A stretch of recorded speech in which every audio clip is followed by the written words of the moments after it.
I was able, times I was in a rut, to go back and go, what were your habits here in your life when you were rolling, when you were on your frequency? If your life lacks meaning, that's a very scary place to live. If you go through that 3-step questioning process, you'll get to the truth of what you truly want to pursue.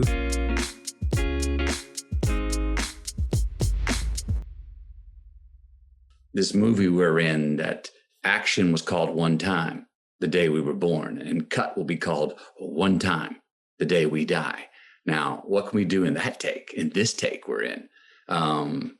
It's a wonderful, wild adventure, but I've always been interested in interrogating and investigating myself. And it goes between, sometimes I'll write the headline first, who it is I want to be, who I'm trying to be, who I am in 10 years. And then I'll try to live the story towards that headline. Other times I'm like, no, I don't want to be aspirational right now. I just want to just be, and flaws, scars, bumps, warts and all. Let's just be that. Don't deny those things. Let's just look them in the eye and go from embarrassment to laughter about those things, or from shame to forgiveness about those things. So I usually try to balance between those two. And, I can see nothing's more entertaining for an individual to do than to get to know themselves. And that can start with getting to know who they're not. But boy, that never gets old, and it's never going to change, because we never have a moment where we go, ta-da, I got it. Now I know exactly who I am. No, because as soon as we get to that place, we're like, yes, I feel secure in who I am. I'm seeing the world clearly. The world is reverbing back to me what I'm giving to it. As soon as we hit that place, if we have any ambition at all, we open up a whole new treasure chest of questions and evolution to live through. Yeah. It's funny, isn't it, when we think about that phrase, in some ways it should be the easiest thing in the world to be more of ourselves, right? It's in some ways, some people may be listening going, well, I am me. Of course I'm being me. But the problem is, many of us, and I certainly have been for a lot of my life, I kind of feel I'm on this fast track to discovering myself. I think it's the best journey I've ever been on. It's the best game in town. It's the one that keeps stimulating me and keeping me going day in, day out. But why do so many of us then perform at life? Do you know what I mean? Why is it? What goes on that means we have to go on this journey to actually find out who we actually really are?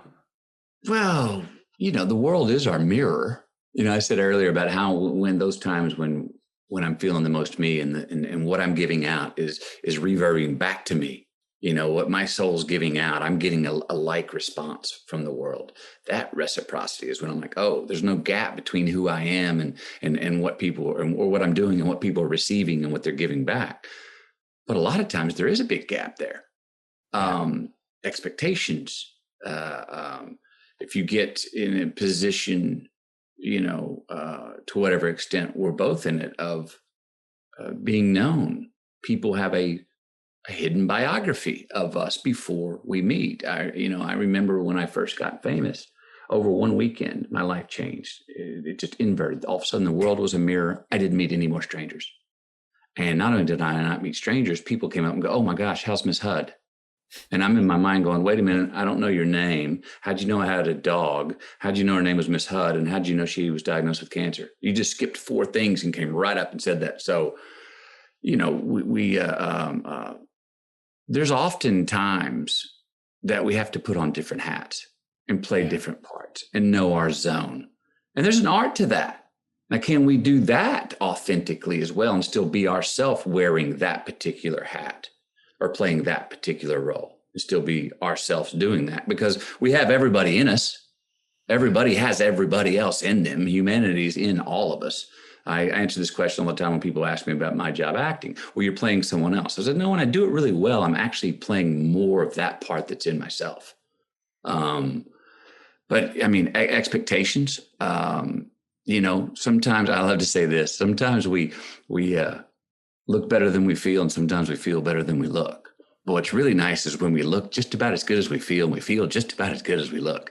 There's no gap between those two, but it's a similar situation. I think a relationship with the world, we have expectations of ourselves. Other people have expectations for us.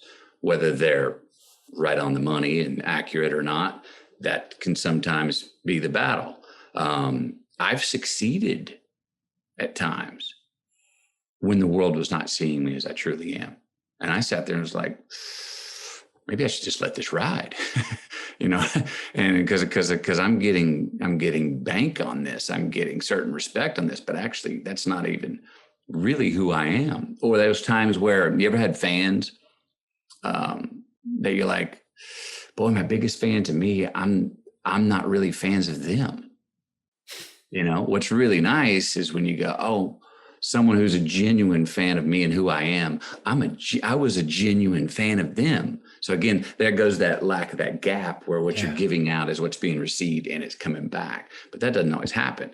Look, for athletics use as a metaphor, golf.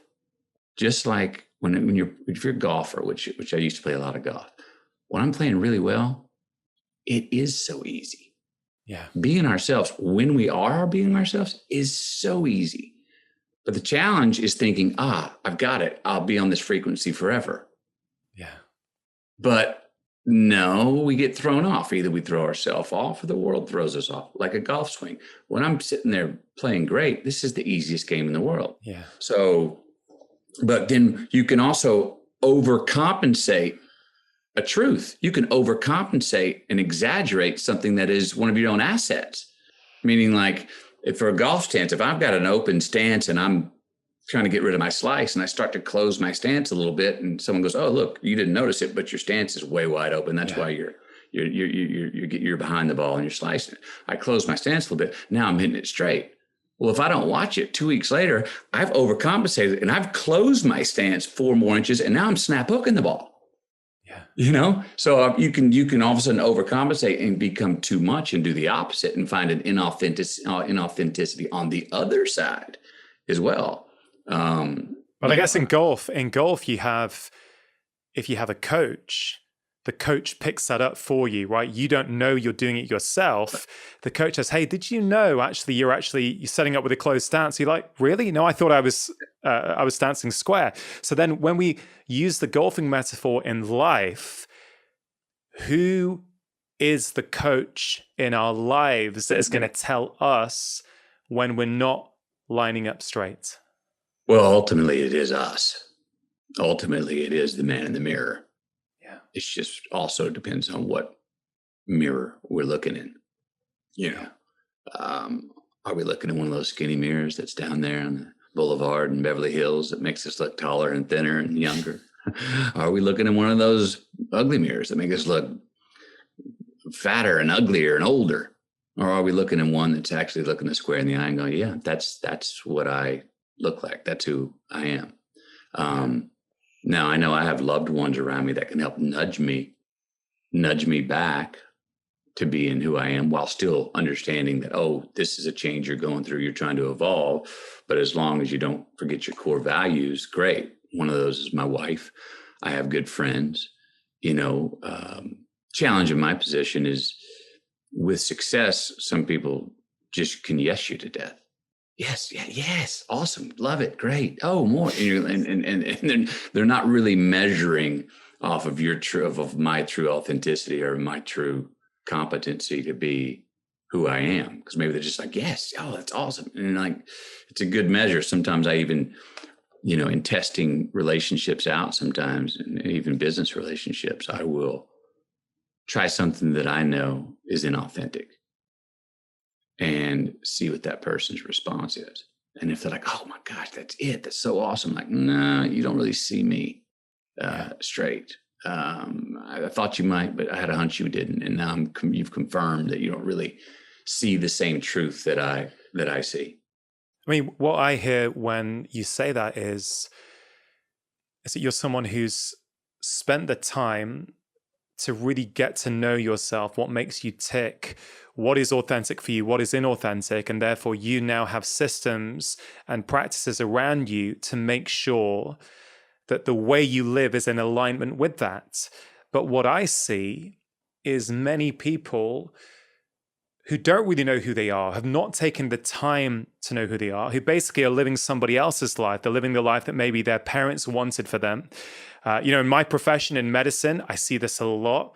Guys who, and men, women who frankly ended up in medicine because that's what their parents wanted for them. And they're locked in now with the mortgage and school fees and whatever else, and they can't see and they feel trapped, which is why they drink so much at the weekend or go gambling or some way of letting off steam. Yeah. And what I find really amazing, and I was chatting to my kids about this actually, I told them I was interviewing you and I was saying, because they're at the moment getting into journaling, and it's something I've been sort of talking to them about. I have a 10-year-old son, a 7-year-old daughter, and they're currently journaling every day. And I said, did you know the guy Danny's interviewing on Friday night, he's been journaling for 35 years since he was 14. They're like, what? Really? Yeah. And I said, that's a book now. He's put it all into a book. These guys are like mesmerized with that. But I'm thinking, I journal, but I didn't journal when I was 14 years old. So why did you start journaling? Was that something that you saw around you? Was it something that was intuitive to you? Because it's such a phenomenal life skill. It's such a phenomenal tool to start getting to know yourself. Where did that come from in you? Well, I didn't grow up in a family of writers, or readers, or voyeurs, or viewers. We were if it's daylight outside, get outside and play. You can't watch TV or read a book, because why would you want to read or watch somebody do something that you can go out there and do yourself? That was my mom's kind of line. So we were not an introspective family. We weren't callous to introspection. We were so resilient, we almost denied wintertime. and I always tell my mom this: Mom, our greatest asset is resilience. I said, there's a loophole in resilience though. If you trip and fall down, and every time you trip and fall down, you get up and you dust yourself off so quickly and move on, you become a repeat offender of stepping in the same pothole that you tripped on, because you never actually took time to go, now, why did I fall down right there? So the why did I fall down right there was probably my original reason for diarying and writing in my journal. But it was normal adolescent 14-year-old. Oh, Gretchen broke up with me. My heart's broken. Why did she break up with me? And why do I have all these pimples on my face? And when will they ever go away? And when, that kind of stuff to begin with. And then asking those wonderful youthful questions, the big one, why, to everything, which every child asks and continues to ask. And then the why turned into the who, what, where, when, how. Everything was a question mark. And just the asking of the question was part of finding myself, I think, because I didn't find answers to some of those questions until yesterday. And the days since then. But my teens were a lot of those questions. Then something interesting happened in my early 20s. I started to find my stride. I was at University of Texas at Austin. I was making the grades. Mom and dad were happy. My relationships were healthy. I had a nice girlfriend. I was in the fraternity. I had a job. I had $40 in my back pocket. I was looking forward to Monday morning. Life was kind of rolling. And I remember, I don't know where this came from, but I remember going, ooh, you're not going to your diary as much. You're not going to your journals as much. And I was like, yeah, because I'm rolling. What I need to go to. I was like, I got a hunch. You need to keep writing about what you're doing now, because it might help you out later. And it turned out to be true. Meaning, when I got in another rut, which we all do, when we need to remember that when we're all just rolling and on time and everything's just sunny for us. We need to, even though we like to tell ourselves, well, this is the mean now, right? I'll never get off this because I found it. Negatory, you'll get off it. Or someone will knock you off of it. But what I found is I was able to go back when I was in a rut. I was able to go back to my diaries for when I was dissecting my success. So we're so taught to dissect failure. And what I found is I was able, times I was in a rut, to go back and go, what were your habits here in your life when you were rolling, when you were on your frequency? Who were you hanging out with? Where were you going? How much sleep were you getting? What were you having to drink? How are you waking up in the morning? How are you looking at the world? Did you have your wink? How was your sense of humor meter? So I was able to look back and go, find some older habits when things were going well that helped me recalibrate and get back in line. Yeah. In times where I was off my frequency or off balance. I mean, one of the first things when I was reading your book and researching for this conversation today was I thought, that is so cool. You journal when you're good. And so you can back reference when things aren't going well. Hey, what was I doing when I was flying, when I was rolling, when I was running downhill? What was I doing? Yeah. And it strikes me that it's such a useful practice for people that really will help everyone understand, because, we never stay on top forever, right? There's always an up, there's always a down, there's a wave, like it goes up, it goes down. And it's a nice little reminder. But what, you said you had a hunch that would come in useful. Yeah. And it strikes me that you have you have had a lot of good hunches in your life. Starting journaling was a pretty good hunch. Mm-hmm. Journaling when you're good, not just when you're bad, was a pretty good hunch. Mm-hmm. The other hunches, which I love about your story, is this idea that many of us in our midlives start to try and find ourselves, right? Start to think about things like values. But again, I think you were ahead of the game, because it sounds like at various times in your life, so you're at college, you're at university, you're doing law, and you really feel that it's not the career for you, right? So you know that something's not sitting right. But many of us at that point know something's not sitting right, but we drink our ways through it. We keep going. We don't have the courage to step off the treadmill, and we end up at 30, 40, 50 in jobs that we hate, in relationships that we don't like. But you knew to have a career change then. And then also when you've made that career change, when you're successful, when you're the rom-com king, I've heard the story where you actually decided, man, you know what? I can kind of do these in my sleep. They're not really pushing me. They're not giving me something deeper that I'm craving. This is not aligned with my values. I'm not going to do it anymore. So that is, do you realize, I feel that is incredible insight, intuition, hunches, whatever you want to call it, because I don't think everyone's got that. And where do you think that has come from? Great question. Because I have had some good hunches. Not all of them have succeeded. I've had some hunches that I failed at as well. But I've always had a pretty one. I don't know where it came from, but I've always had a sense of a very long view, meaning,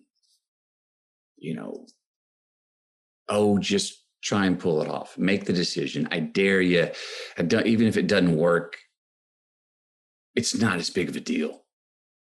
Where someone else may go, no, it's a huge deal. I'm going to go, nah, not really, not in the long term, not in the long game, it's not really. Let's see. I don't know. I got to find out. I'll regret not putting myself in the ring. I'll regret not wrestling Michelle in Africa in that story more than if I go wrestle him and get my ass beat. You know what I mean? I at least want to find out. I want to know. I could say a lot of that was probably instilled in me via my mom and my parents, but I think very early on, I didn't have. I had a healthy amount of non-reverence for the damn outcome. Yeah. I had a healthy amount of, I got to find out. I'll work it out when I get there. If it doesn't work out, I'll find my footing somewhere else.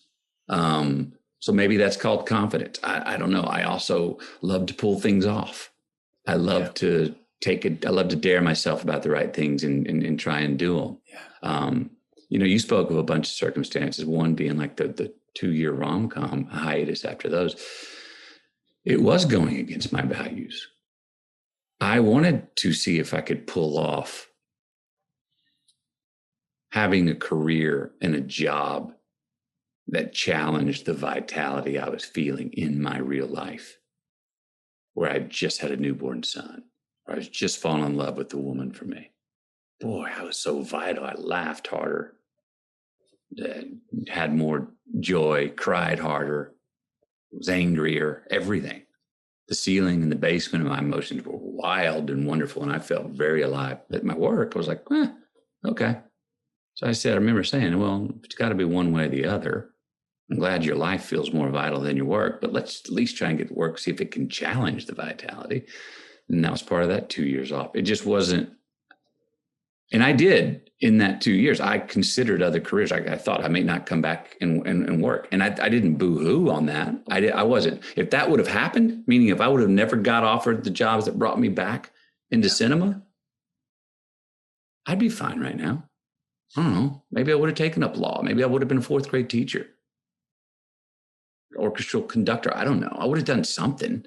I got, and maybe that comes from also, we were taught early on, you get up there and you better go hustle for it. Be a we come from a family of salesmen. You could sell. I was always like, I could sell something.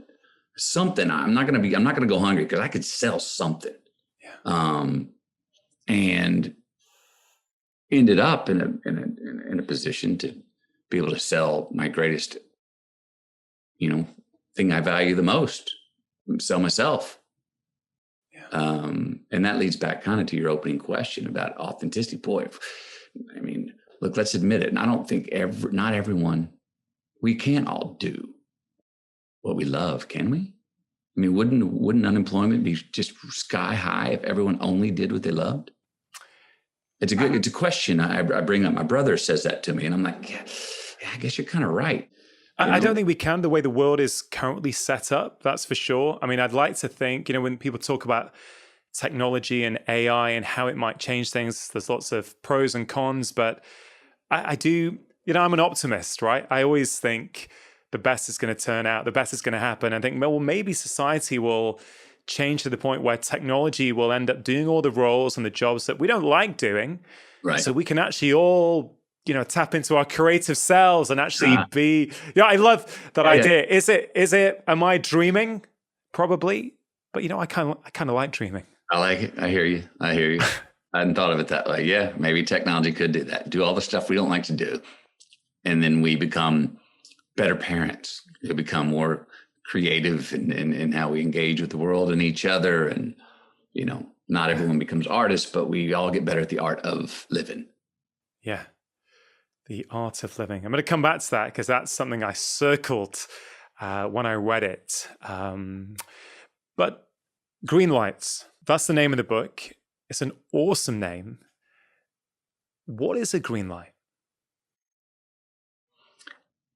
A green light is very literally a thing on this highway of life that says, go, continue. I affirm your way. Carry on, sir. Freedom. More. Yes. Red and yellow light are hardships, crises, things that make us slow down, think, ponder, introspect, jackknife, interrupt, intervene. Death, someone gets sick. They stop us, slow us down. We don't like them. Found that green lights in our lives are a lot about our own choices. We can engineer them via the choices we make. We can engineer them to have more of them in our future when we are responsible for our present. I found that sometimes green lights just fall in our lap. We don't have any science or reason about how or hell or why they landed here, but damn, I'm glad they did. Woo-hoo. So what am I going to do with it? I found that green lights are sometimes about perspective. Sometimes the green lights can be about actually not even giving the crisis of the red or yellow light credit and blowing through them. Because that dart don't stick. I'm not letting that stick. That's false trauma. I'm denying that because I've been in my own red and yellow lights for it. And you can dwell in a yellow light and turn that into a red light. You can self-sabotage and dwell in a yellow light and turn that baby deep red. Well, I prefer to go the other way, turning green. I think they're about responsibility and fate. I think they're about responsibility and freedom, and they're a lot about that relationship of responsibility and freedom, how we are responsible for our freedom and how there's great freedom in responsibility. Again, those two not being contradiction. And while we don't want yellow and red lights, I've found that most oftentimes they're actually giving us something that we need. And when do we know or notice that the red and yellow lights in our life are actually have a lesson woven into them? Sometimes we realize it in the moment. We may not know what it is, but sometimes we realize, I know this is good for me somehow. I just don't know why. It's a good thing I'm going through this. Sometimes we notice it tomorrow, the next day. Sometimes we'll notice it on our deathbed. And I think that probably sometimes we'll notice the green light assets of a red and yellow light. We may not even notice them in this lifetime. It may be our great grandkids that realize what that lesson was 3 generations from now. There's also different kind of green lights. Some of them are battery powered. They're short term. Yeah. That's fine. But what I'm really seeking, and I think most everyone in some level is seeking, is what are those solar powered green lights? The ones that are going to shine on for us longer and brighter in our future and continue to shine after we're gone from this life. That's the ones I'm trying to chase. It's not the ones I always catch. Because here's the other thing. If life was nothing but green lights, literal green lights, it'd be like, well, so what's it all about? I mean, it's all just entertainment, which it's not. So we need the yellows and the reds to have some form. Yeah. We need those resistances, those things that slow us down, gravity, to red lights that stop us in our tracks to help us grow and evolve. Yeah. Love it. We spent a lifetime living someone else's life. How do we, in our 30s or our 20s or our 40s or our 50s, how do we just decide, I'm going to start finding out what my life is?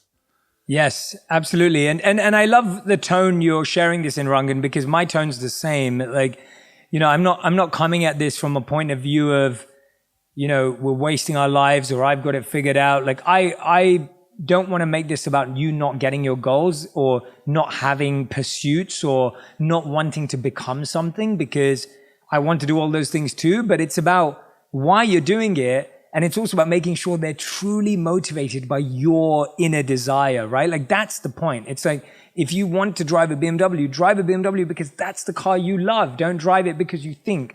If you want to be a doctor, become a doctor because you think that's how you're going to serve humanity, not because you think people will be impressed. If you want to go to Harvard or Princeton or Oxford or Cambridge, go there because you really want to study how to solve the world's problems, not because you think it looks good on your resume, right? That's the point that we're going after. So thank you, Rangan, for recentering that tonal piece. And I appreciate it. So where do we start?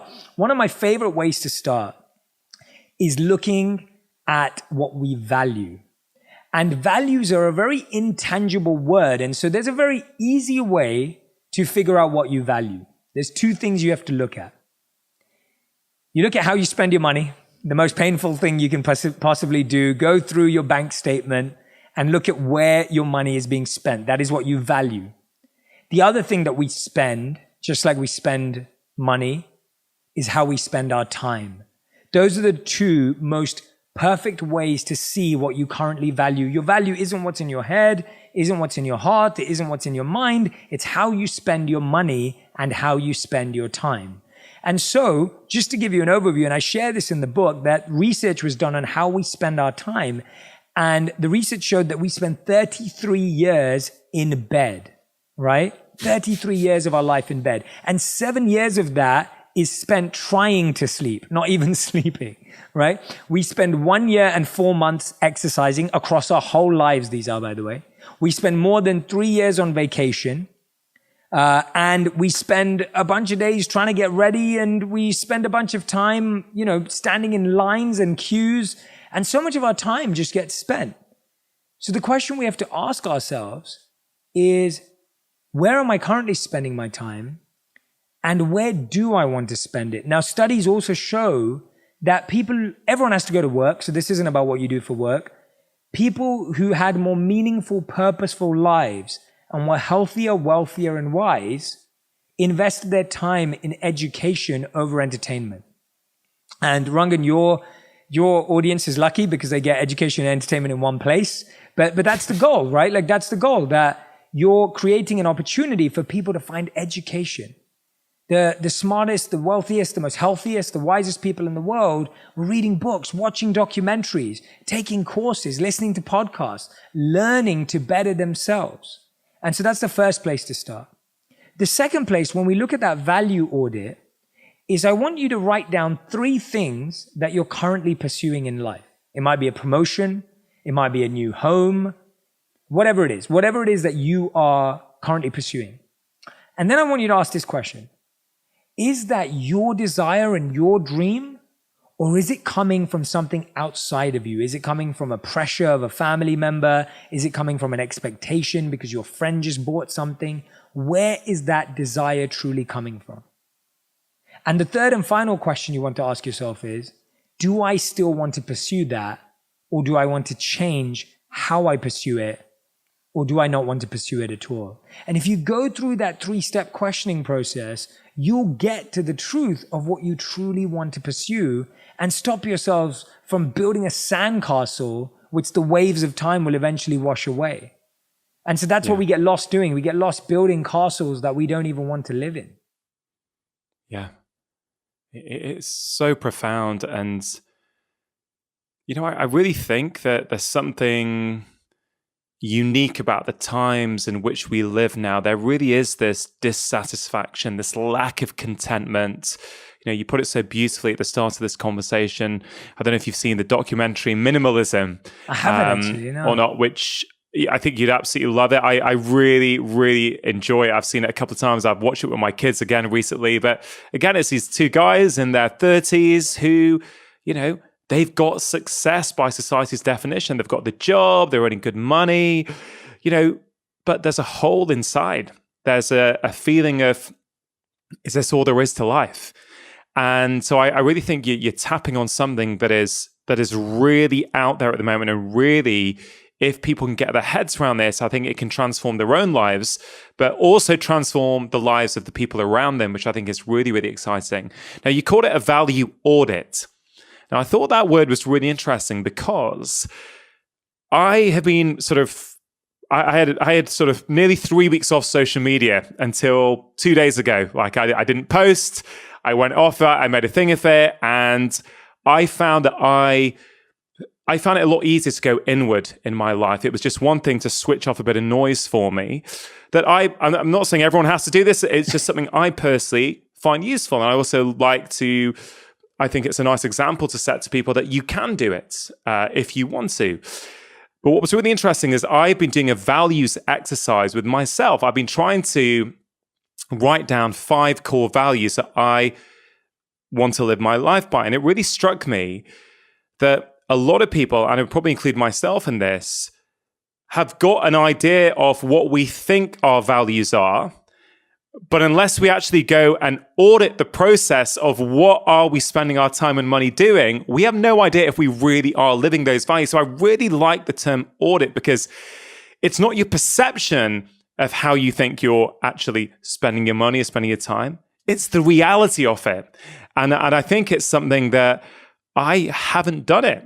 And I think I'm going to do it. I think I'm going to actually see, is it aligned with what you say you stand for? Are you actually spending time like that? So is this a common thing, do you think, for people that they have there is a gap between their desired values and their actual values? I genuinely believe, first of all, Rangan, thank you for sharing that too. And I genuinely believe that people are well-intentioned and want to do good in the world. I believe that. I believe that people have a good heart. They're smarter than we think they are. They want to do good in the world and they want to put out good energy. But you're exactly right that intention needs to be converted and transferred into real behavior. And this is where you'll find, you'll hear a friend or someone you know say, I really value loyalty and I really don't like gossip. And then you find out that person was gossiping about you. And how does that feel? It completely feels like someone's broken your trust. And so often the way we see ourselves or want to see ourselves is amplified compared to how we actually behave. So we'll spot something, and there's a beautiful story that I share in the book, and there's lots of these across the book. But there's these old ancient Indian and Zen stories, and there's this story of the evil king that goes to meet a good king. So the evil king goes to the castle, the quarters of the good king, and the good king, being a good king, invites the evil king inside for some dinner. They sit down. The servers bring out the plates. The plates are placed in front of the evil king and the good king, and they're just about to eat. And just about as they're about to eat, the evil king switches the plates. And the good king goes, what's going on? Like, is that some ceremony in your time? Like, look, why are we doing this? And the evil king goes, well, I don't know. You might have poisoned my food. You might be trying to kill me. You might have poisoned it. And the good king just bursts out laughing. He's just like, really? Like, come on. This, like, I've invited you over for dinner. Like, this is my team, like, you know, whatever it is, like, let's start eating right now. And just about as he's about to eat, the evil king swaps it back again. And the good king goes, well, now what then? And he goes, well, I don't know. You might be double bluffing me. And that night, the evil king doesn't eat. The good king happily eats his plate. The point is that so often we think we don't have some of the mistakes that we make, but we see them in everyone else. We see those mistakes in other people. So we'll say, oh, this person's not doing this right, or I don't like the way he or she talked to that person. But if we really do an audit in ourselves, we'll realize that we have a lot of those same challenges and feelings that we may think others have. And so for me, it's sometimes a really scary and daunting task to do that values audit. But it truly, truly is a beautiful process that we all need to go through to really realign our map and get our compass right and start moving in the right direction. I mean, is it the sort of thing that people do once, or is it the sort of thing that people should revisit? And I guess, you know, if I was to ask you, when was the last time you did that exercise on yourself? Yeah, great question. So I'd say that you have to revisit like gardening. If you look at your garden outside, and I can see a light little glimpse of Rangan's garden. But if you have a garden, how often do you have to garden? Maybe you mow the lawn, I don't know, once a week, once a month. I don't know, you know, whatever you... Yeah, I'd say once a week, probably. A week. I like a nice, you know, shortish lawn. I don't like it when it gets too long, so... There you go, once a week. And so I'd say that you have to treat this exercise like gardening, because when you do a values audit, what you're really doing is gardening your values. And what that means is you're pulling out the weeds and you're planting new seeds. That's really the activity that's happening here. You're planting seeds in your mind, values that are good values, that are going to grow into fruits and trees and give shade to others and help other people. Or if you don't garden once a month, let's say Rangan he doesn't bother for the last 6 months during COVID. He just lets it be there. What's going to happen? That garden's going to be full of weeds. It's going to be full of stuff that he doesn't want there, right? It might attract bugs or other things that are there that he doesn't want. And that's what happens with our values, that after a while, our values start to attract dust. They start to attract being covered over by so many other desires. So I would say it's a regular habit.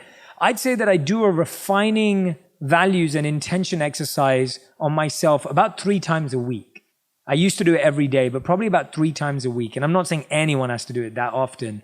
I do it that often because I feel I live a life that is constantly moving, constantly challenging, and I'm presented with a lot of options and opportunities that I never imagined I'd have. And so I have to really train my mind to focus on these value audits. But I also know that every year I spend 2 or 3 weeks, and I go back to the monastery in India and I spend time in the ashram with monks. And so I feel this is both an activity that happens weekly or monthly. I'd say once a month. I'd say the best way is to treat it like your accounts and your taxes. Look at it every month. Look at your bank statement every month. And then once a year, when you have to do your taxes and you're going through that tax return and getting it all right, you kind of do a deep dive on it. So I'd say if everyone could spend 3 days a year, 5 days a year going really deep, and then 1 hour a month, a couple of hours a month, that would be a great way to build it into your practice. Yeah, now I just want to contrast it with taxes and accounts, which can often be quite tedious and, tear your hair out type exercises for people full of pressure.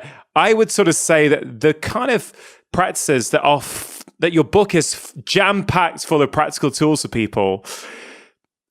Once you get into this way of thinking, once you start thinking like a monk, these practices become fun. Yeah. Right? Yes. And yeah, I think, for sure. Like a lot of, as a doctor, one of the things that frustrates me is that everything around health, well, let's say working out, for example, tends to be around, punishing yourself and pushing yourself and suffering. And so we start to associate things that are good for us as being difficult and as being punishing. But actually, all the tools in your book are going to be good for everyone. They're really going to help people. But I would actually say that they're fun. And if I just speak to my own experience over the last 7 years of really, again, since my dad died, diving into personal growth, not because it was like, oh, dad's not here, now I'm going to do some personal growth. No, it was just in the trauma of dad's death, in the sort of emptiness I felt afterwards. That's where I went. I sort of needed that pain on one level to then get me to start asking questions. But I love the process of getting to know myself better. I love doing these audits. I love trying to figure out my values. I like potentially almost getting addicted to it. Like, it feels good. And then you start to, I feel, you start to switch off from the noise around you, and you really start to become tuned in to who you are and what makes you tick. Learning about ourselves is actually the most fun thing in the world. It's the most enjoyable thing in the world. When you find out about a new way that your mind works and how this value is going to unlock this opportunity in your life, Rangan's spot on. It's such a exciting thing to do. And I would encourage you to make it fun. So I'll tell you an example of some of the fun activities that I love in the book. So one of my favorite ones is I sometimes set myself the challenge of not comparing, not complaining, and not criticizing. And the way I like to do this test is I keep a jar of Post-it notes of every time I compare, complain, or criticize. I'll put it in there. And then I have another jar of every time I'm collaborative, supportive to others, and grateful. And what I love doing is almost doing a competition with myself, because I love being competitive too. I love engaging that in a competition with myself of how often can I make sure. So what you find is the first day you realize, oh no, I complained 10 times today. The second day you're like, oh, I only did 7 times today. And the third day you're like, I only did 4. And the fourth day you're like, oh, only once. And then on the weekend you binge complain again and it all goes up again. But the point is that you make it fun and enjoyable, because what you understand is that you are not your criticism. You are not these negative thoughts. You are not these negative beliefs. They've just become conditioned and habits, just as your garden is not weeds. And what happens is we start thinking that we are our pain. We start thinking that we are stress, right? We say things like, I am just a stressful person, right? I am just a negative person. And the truth is you're not. You're just going through a negative space and time. You're just adopted a negative habit or a negative thought, but you are not a negative person. It's just in the same way as you are not unhealthy. You've just adopted unhealthy habits. And I think when you start making that disconnect between you and the habits you have, you start to realize, oh, if I change the habits, I naturally change. But you are separate from that. So never get into that rhetoric with yourself of I am a negative person, or I am a failure, or I am a loser, or whatever it may be. Yeah. I think it's so important that, Jay, that our thoughts are important, our words are important. And I think many people, once you become tuned into it, when you start to identify where you're using negative self-talk, it becomes so easy to identify in everyone around you. It's something that I spent a lot of time thinking about, both for myself personally, for bringing up my children. It's something we talk about a lot at the dinner table. about how we're saying things, because words are powerful. Words become thoughts, right? And they sort of can, you mentioned those things. People often do think that they are their pain, they are their feelings, without realizing that these things are transient, they come and go, and you are actually separate from that. But if you define yourself by that, it becomes very hard to change. You mentioned, I guess a lot of words that people who have a victim mindset may say, right? And I want to explore this because I want to be super clear. I think one thing I love about your approach, and certainly the approach that I sort of try and take, is one of compassion. It's not one of judgment of other people. It's understanding if someone behaves in a certain way, there's probably conditioning or reasons that has led to that. So when I say victim mindset, I really don't mean that in a demeaning way. I mean that in a lot of people say, oh, this always happens to me. Oh God, I never get that promotion, right? And so the way we think and the way we talk, how influential is our childhood? And, what can we do about it if we've spent a lifetime practicing that? Yeah, what a great way of guiding this conversation into, because I think you're spot on that the words we use create all of our reality, right? We all experience that, we know that. And there's a few things that I want to touch on here, actually. One is the understanding. There's a Harvard study that I refer to in my book, and it's called the emotional list, or list of emotions, but I call it emotional vocabulary. And what I realize is that we all have a very limited emotional vocabulary. For example, if you ask someone how things are going, there's literally 5 words that we use more often than anything else. Okay, good, bad, fine, So someone goes, how's your day going? Okay. How's your week been? Good. Is everything going well? Right? It's like literally like those are our responses. And what this Harvard emotional vocabulary list does is that it shows you that inside every word that you say, there are so many more meanings. So let's take the word sad, for example. And what it does is it shows you other feelings of sadness that help you better pinpoint how you actually feel. So the question then is, do you feel sad or do you feel offended? Do you feel upset? Do you feel disappointed? Do you feel irritated? Do you feel like you've been let down? The challenge is that we don't diagnose how we feel effectively. Therefore, we can't articulate and communicate to the people we love effectively about how we feel. And therefore, we don't get what we expect from others. And so we almost create, and Rangan, you probably see this all the time. Imagine someone tries to diagnose their health condition without seeing a doctor. It becomes really, really challenging. And the challenging with the mind is sometimes you have to diagnose your own feelings because you can't just walk in to a doctor's office and expect them to do it because it's a little more intangible.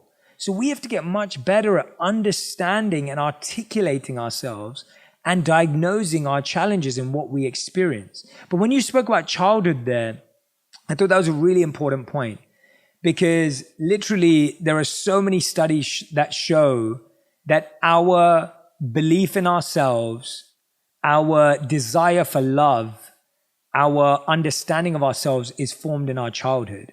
So recently I recorded an episode about the psychological concept of the 3 attachment styles, or there are 4, but the 3 prominent attachment styles that people experience in relationships. And they are avoidant, secure, and anxious. So all of us either have an avoidant relationship attachment style, we have a secure attachment style, or we have an anxious attachment style. And I'll explain what they are. If your parents were avoidant of you, if they didn't give you attention, if they didn't give you presence and intimacy, then you often will crave that from your partner. So what you want from your partner is exactly what you did or didn't receive from your parents. So sometimes you receive something from your parents and now you demand it from your partner. And sometimes you didn't receive something from your parents and you demand that from your partner. The secure attachment style is when your parents or one of your parents or a father or mother figure in your life gave you substantial amounts of love so you feel secure. So you trust your partner naturally. And the third and final is anxious. That's when your parents were kind of there, kind of not there, kind of let you down, sometimes were there. You were confused about their love approach to you. And therefore now you have this anxiousness around your partner and you're not sure whether they love you or not. Now notice how all of that comes from our conditioning at childhood. And so the first step we have to do is we have to be aware of this, right? No one's ever been taught about this in school. I saw so many negative patterns that I'd adopted from my childhood that I was projecting into my relationship. And by the way, I don't blame my parents or anyone's parents for any of this. I think the point is no one ever knows how to be a parent and what they're doing, and everyone makes mistakes. So this isn't about questioning your parents or being bitter towards them. It's about developing the emotional skills your parents didn't have. And that, first of all, requires awareness. Are you even aware of what patterns you've adopted from your parents that you like or don't like? Do you behave in certain irrational ways? And when you think about it, you're like, that's exactly how my dad used to talk to me. Or that's exactly how my mom used to talk to me. I often talk about a positive thing. So I love surprises. I love surprises, like for gifts and birthdays and events. And the reason is my mom always surprised me with the toy I most wanted on my birthday every year growing up. So when I met my wife, without explaining this to her, I expected her to know that, and she would never surprise me because it wasn't in her parental background. So I used to feel on my birthdays when we first met that she didn't love me. And I know this sounds crazy, but it's literally true. It's like I literally felt like she didn't care about me. But that's because I never understood why I like surprises, where that came from, and I never communicated that to her. Yeah. Does that make sense, Rangan? Hey, more sense than you would know for sure. I mean, you know, I can think back to my own relationship and think to all kinds of ways that actually, and I recently spoke to Esther Perel on the show and, you know, really sort of opened up about a lot of those things. And I think the thing I'm hearing from you telling that story, and when I think about my own relationship, it's that we often have expectations because we're used to things a certain way. So we think that's the norm.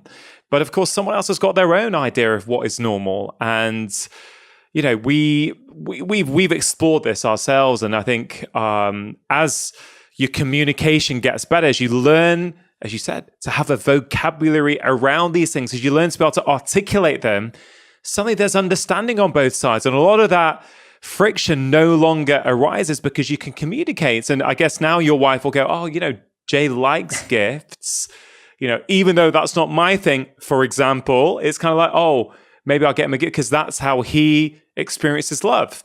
My wife organized 2 surprise parties for me in the last 2 years. and she got me both times. Like she organized these 2 incredible, and that's what it is, Rangan. Like that's what it is that we're just, you know, in every relationship, you have the ability to set the level of joy you expect and the level of pain you'll accept. But the problem is that we never tell the other person what that expectation and what that acceptance level is. And we never communicate that, and we expect them to be mind readers and expect them to know. And that's really where all of relationships go wrong with our parents, our children, our spouses, our partners, that there is no communication on what we expect and what we're willing to accept. And that creates so many issues that you then think you broke up over something big, when actually you broke up over words and definition. What is happiness? Or certainly the way you teach about it and you talk about it, because I think happiness means different things to different people.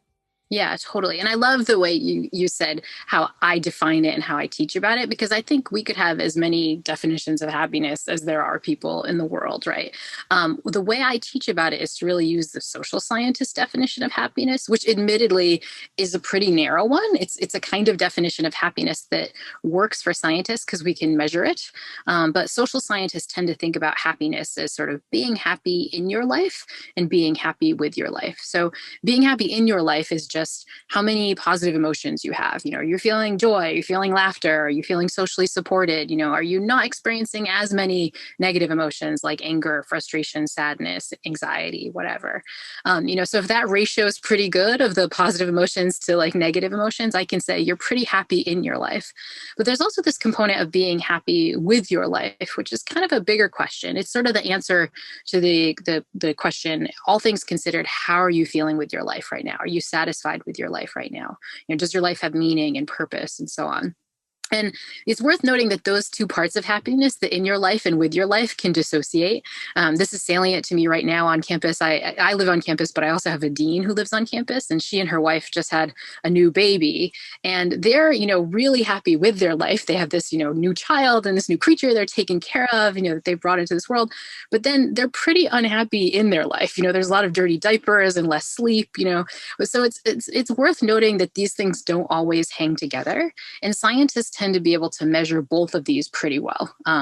The way they measure them, which is, can feel unscientific, but actually is quite rigorous, is we simply just ask people. I ask people, list your positive and negative emotions, give me a sense of how often these are happening in your life. Or I kind of give you a survey, little app on your phone that pings you and says, okay, go through these emotions. Which are you experiencing right now?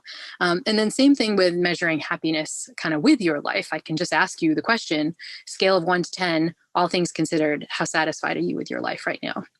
And the goal of a lot of these social science approaches is just to try to maximize both of these, right? If I can give you some practices that make you experience more joy, less negative emotions, and kind of make you feel like you have more meaning in your life and your life is more satisfying, then I can kind of tick off the list that, those happiness interventions are working. You're kind of happier overall. Is there a potential flaw when we're asking people about happiness? And I love the happiness research, so I guess I'm just trying to sort of work it through in my head that a lot of us are living on a treadmill day to day. We never pause, we never stop, we never reflect on actually what we're doing, how we're doing it, why we're doing it. And so I imagine being asked a question by a researcher where you reflect on your life in some ways may give a slight bias. I don't know, positive or negative, because you're actually taking a bit of time to maybe stop and think. Is that something that you found, or something you all try and be aware of and sort of measure for? Yeah, I think this is something that worries happiness researchers a lot. In fact, so this is something that I really struggled with as I got into this field. My day job is studying animals and animal behavior, right? Where we're used to these really rigorous behavioral methods, right? And now I come to this field of positive psychology, and the measure of choice is like, oh, you just ask somebody, and it feels like, wait, like where's the science here? But the good news is folks who use these kinds of surveys have worried about this exact problem, and they've done some good stuff to make sure that these measures are really valid, that they're tapping into these real constructs. One thing that they've done is to try to make sure that these measures of just asking somebody, that they correlate with all the stuff that's harder to get information, but that you'd really want it to correlate with, such as, for example, if I run, text analyses on your tweets, or I kind of pull your journals and I run some text analysis on the words you use, does, the emotions that you tell me that you're experiencing day to day, do they correlate with this sort of private thing that you weren't sort of giving the experimenter? Another is in cases where we have good access to like hormonal measures, things like cortisol, which is a stress hormone. Do those kinds of things, the things you say on the self-reports, do those link up to those stress measures? And the answer seems to be yes. So, when folks have kind of looked rigorously at these kind of quick and dirty methods, they do tend to correlate with the stuff that's harder for researchers to get on a big scale. And so that makes me think that, we are kind of tapping into something that's real. But another way I've come around to these measures is just more philosophically, just like, what am I trying to maximize, say, in my students? When I taught the class, what did I want? And ultimately what I wanted was like, if I asked them, hey, are you happier right now? Their students are like, yeah. Are you feeling more positive emotions right now? They're like, yeah. Are you more satisfied with your life? They're like, yeah. In some ways, if they're telling me that, then I'm kind of achieving, what I wanted to achieve anyway. Yeah, I love that, because ultimately, it is a subjective experience, right? The same experience, I can feel happiness after experiencing it. You may not feel happy after it. So ultimately, what better way is there than actually asking us how we feel? Your definition was really, really lovely, this idea of happiness with your life. And was it in your life? Yeah, kind of like, just the day-to-day sorts of happiness. Often, you're just hedonic emotions, right? You're feeling lots of laughter and joy and things like that. And are you kind of not as much experiencing things like frustration and anger and so on? I think I always use the not as much because I don't think it would be a happy life if we just experience joy all the time. These are why my colleagues in California who are at Stanford, they don't appreciate the weather because it's like perfect weather all the time. They don't notice on a sunny day, right? And so you actually do want some variance to kind of feel good. Kind of having some negative emotions allows you to notice the good ones. And so I think that part's important too. So it's good to know there are some negatives of living in California. So we can spread that out to the world, that it's not all it's cracked up to be. There is that conflict, as you said, with your dean friend who lives on campus. And I was thinking that, happiness, I guess, a set of experiences that we feel happy about may change during our lives. So, for example, in our 20s, let's say, we're out drinking and gambling, or whatever we might want to do that gives us a short burst of happiness because people feel good when they're doing it, right? So in terms of that hedonistic measurement, it's like, yeah, I feel good, but there may not be happiness with their life. There may just be happiness in their life. And for me, that's quite an interesting conflict. How would you think about that? Yeah, my sense is that if possible, you want to maximize both. The advice from my dean would be, yeah, you're feeling great and happy, with your life right now, but it'd be good to feel happy in your life too. Maybe we should work on, getting a little bit of sleep or building back in those healthy habits or, making some social connections so you're not feeling so lonely, right? You kind of want to maximize both. And I think that's especially true for people who are really working on the kind of hedonic parts of happiness. The people who are really happy in their life, but then when they look at their life and ask if they're satisfied with it, they're just simply not. And this is something we see in the literature all over the place. Some of the people with the most modern conveniences, who can fly anywhere to any beautiful vacation location on a dime, who can afford the best food and the best wine. Sometimes they feel like their life is really empty. If you ask them, are you satisfied with your life? They'll answer no, right? This is one of the reasons why wealth doesn't necessarily predict happiness in the way we think, especially at high wealth levels. We assume that multimillionaires, the 1%, they're going to be pretty happy. But in fact, they're actually pretty miserable, in part because sometimes, wealth and all the conveniences and all the good positive emotions that might come with, the stuff you can buy in your life, that doesn't necessarily translate to being happy with your life. Ultimately, you kind of need more meaning and purpose and bigger things to get there. I'd love to understand more about the relationship between money and happiness, but just sort of to comment on what you've just said about the super rich, it's really interesting. I wonder why that is that people in that salary bracket are so unhappy. And I'm sure a contributory factor, well, I would imagine, is how we define success in society. The fact that we think it's about money and a better holiday and a better car and a bigger house.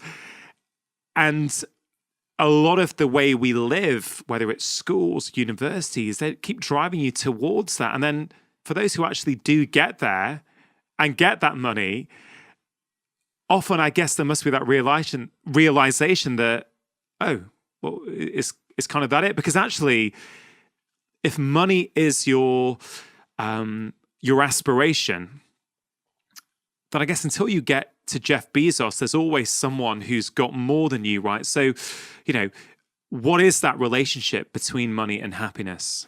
Yeah, well, I think you hit the nail on the head of why more money doesn't necessarily bring us more happiness. And it's because of Jeff Bezos, basically, or Elon Musk, or whoever happens to be, they're like neck and neck, right now for the richest person in the world. But what I mean by that is that it's so easy to compare your salary with somebody else's, right? And this is a feature of our mind that really impedes our happiness. Our mind doesn't think in terms of objectives pretty much at all, whether that's salary or our looks or any feature of our life. We tend to think relative to some reference point, some social comparison. And our minds have a knack of picking social comparisons that make us look less rich, less attractive, less productive, less whatever than we're kind of going for. If we're kind of looking at wealth, we look at, Elon Musk or maybe Jeff Bezos. If you're looking at who's the most attractive, well, I don't think of Jeff Bezos anymore. Now I'm thinking of like, I don't know, Denzel Washington, or like, we tend to pick comparison points that make us feel the worst. And that means that we could objectively be doing great, but feel bad about how we're doing. And we see this, on my podcast, The Happiness Lab. I actually interviewed this guy, Clay Cockrell, who's a wealth psychologist. He's a mental health professional who only deals with the 0.001%. And he has lots of clients, in part because they tend to be pretty miserable. As soon as you make $1 million, you're like, well, that's just $1 million. I got to get to, the 10 millions. And once you're in the 100 millions, he finds clients who are like, if only I could get to $1 billion, if I could just have that B in front of my name, like the billionaire instead of millionaire, that's where I'd get there. If only I could buy this $500,000 painting, I'm not there yet. And I think it comes from this idea that, we've been sold this line, again, as you mentioned, like, since college, that like money and success and all these accolades are going to make us happy. These rich folks get those. And they look at their life and they're like, well, how satisfied am I with my life? And they're like, I'm not.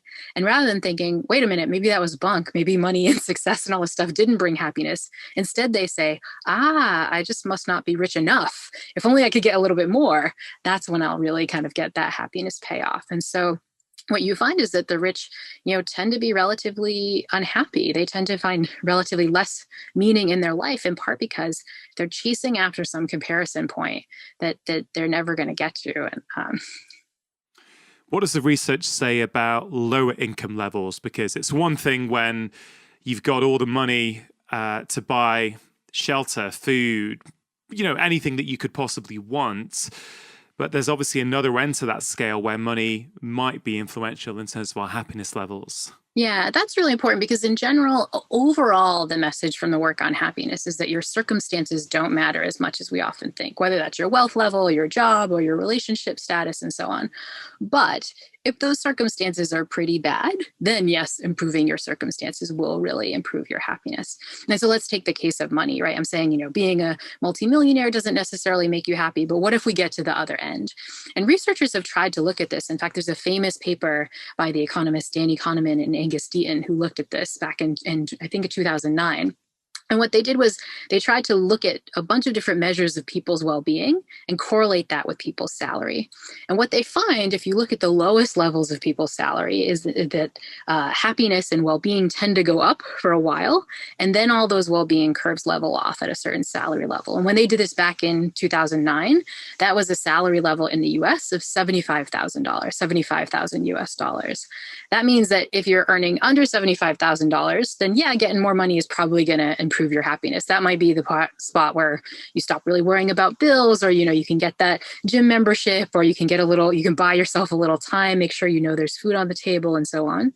But after $75,000, doubling, tripling, quadrupling your salary, it seems to have no effect on measures of well-being, things like positive emotion, how many negative emotions you have, your sense of stress, and so on. Now, this is not what we think. I bet most people in the US right now who are earning $75,000 think if I tripled their salary, that would make them happier.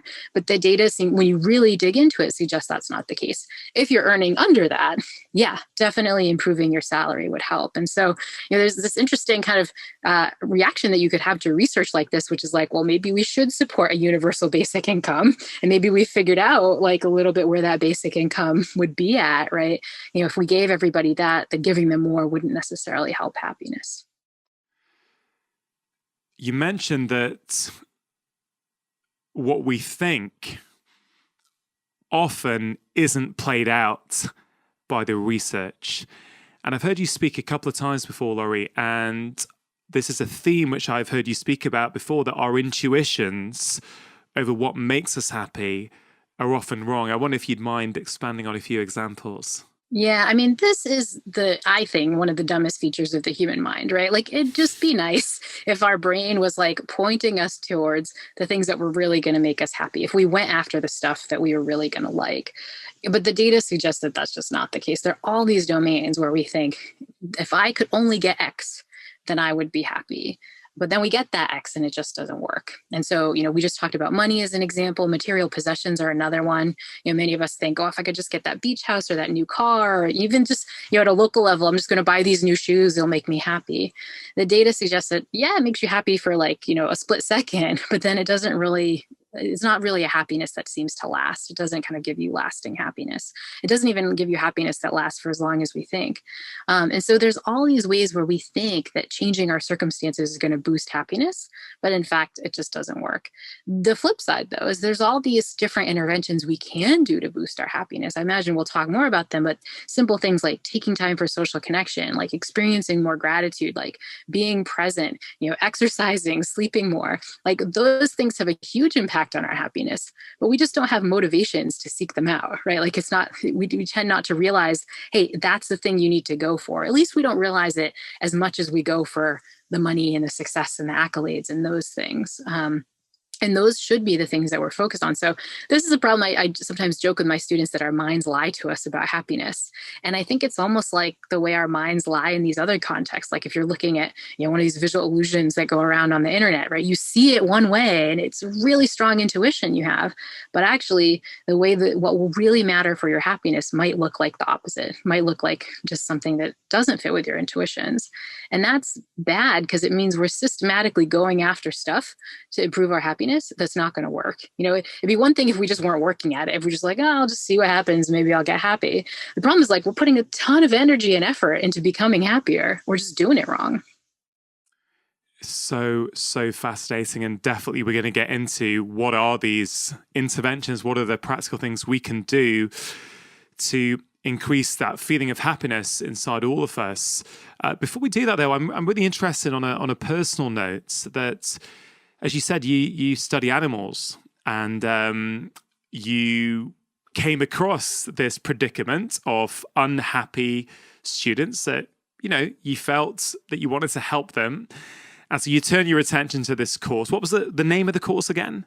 On campus, we called it Psychology and the Good Life, mostly because I kind of wanted it to pop from the course catalog, the good life, our students to know. What's it called? Because it's gone out on Coursera now, hasn't it? That anyone around the world can access it. Yeah. The one on Coursera is known as The Science of Wellbeing. I'm not totally sure why we switched the names, but I think we wanted to just get well-being in the title so people would kind of know more what it was about. Yeah, and there's some incredible number of people who've done that course now, I think, from last thing I read.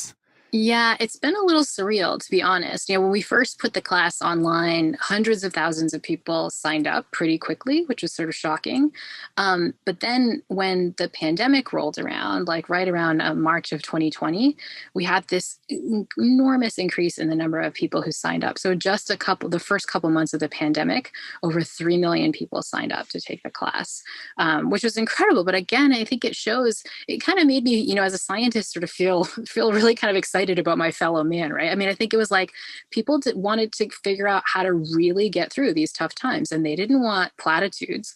They wanted some evidence-based approaches, approaches that come from science. And I think, maybe that was sort of part and parcel of the pandemic. As we are dealing with COVID-19, I think people wanted real solutions, right? What's really an evidence-based way I can protect myself against this virus? Wash my hands, wear masks, and so on.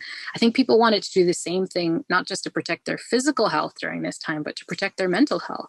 And I think people didn't have obvious strategies to do so. And I think they saw the class as providing those. And that's why so many people flocked to it, once times got tough. On a personal level, as someone who is sought after around the world now to speak about happiness, I'm interested in your own happiness levels and the sort of things that you learned as you were teaching that maybe you weren't applying, but that through teaching, through accumulating the evidence, you've started to bring into your life. Yeah, well, so many things. I admit that, I was very worried about my students when I thought about designing the class. I was seeing their depression and their anxiety and stuff. But one of the things is I was also seeing myself a little bit in them. I was watching, how's the week going? Oh, I can't wait to get to Friday. I could experience that was a bad sentiment, that there was something deeply sad about that.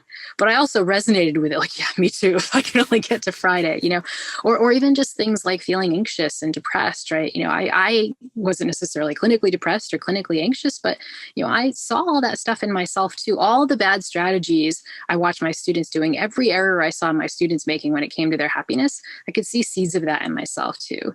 And so one of the reasons I was excited to teach the class was to figure out those strategies for myself too.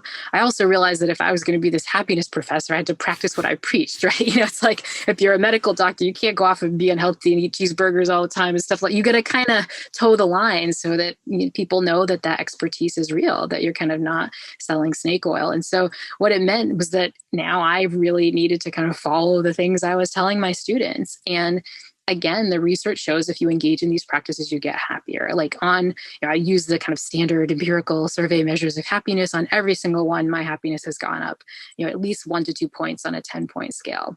And it's not like magic. It's just because I'm doing the stuff now that really does improve happiness. Well, let's go through what really matters when it comes to happiness. Are there some universal practices that really you can say, without knowing an individual's circumstances, you can say with a high degree of certainty that if you do this, you are likely to improve your well-being score and your happiness? Yeah, I mean, we know this now. We know lots of these practices for exactly that, with the idea that these are things that won't just help a few people, but that really pretty much universally are going to help if you engage with them the right way.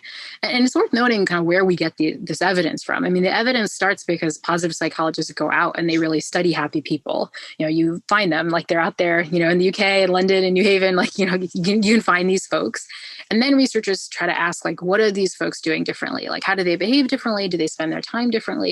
And then you get some hints about behaviors that might be working for improving happiness.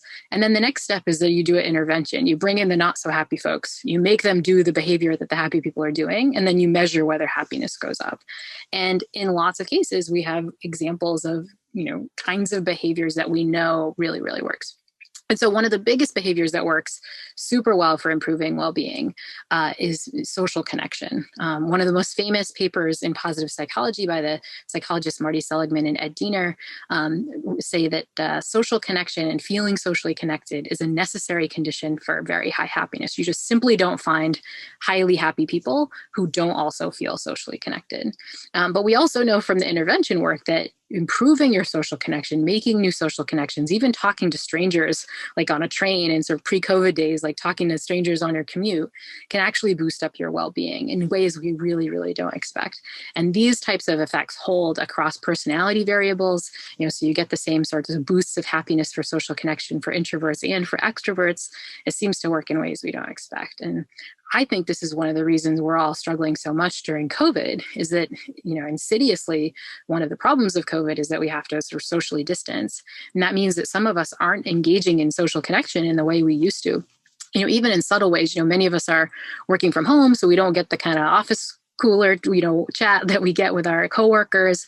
But we also don't see people like in simple ways. Many of us are, doing a curbside pickup where we go to a restaurant, just grab something, off the side of the curb, or get our groceries dropped off at our door. Like the simple kinds of interactions we have with, the grocery store teller or the person who works at the coffee shop, like we're reducing those kind of simple connections too. And even those weak ties, the research show, matter for happiness. I think one of the reasons we're all kind of feeling it right now is that we need to build in a lot of that social connection that we've lost. And we need to do it more intentionally because it's not happening as naturally as it used to. Yeah, one of the striking things that I've heard from patients and people who I interact with on social media is how many people regarded themselves as introverts. And they thought, I like being by myself. But a few weeks into these physical distancing measures, they realize, I do like being by myself, but I sometimes like to sit in a coffee shop with my laptop and my headphones in, and I kind of know there's other humans around, or I might just pick up a coffee.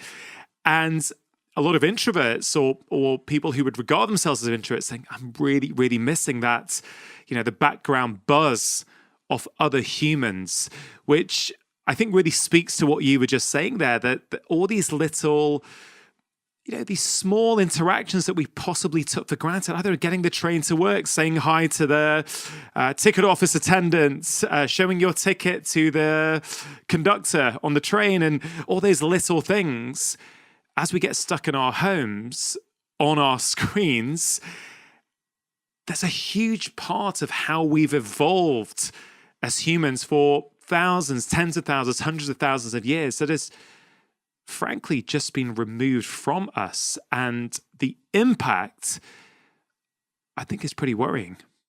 Yeah, I mean, I think, if you look at the statistics of things like depression, anxiety, loneliness during COVID, many of these are skyrocketing. And I think, one of the culprits is just that we're losing out on these simple, weak tie social interactions, the chat with the barista at the coffee shop.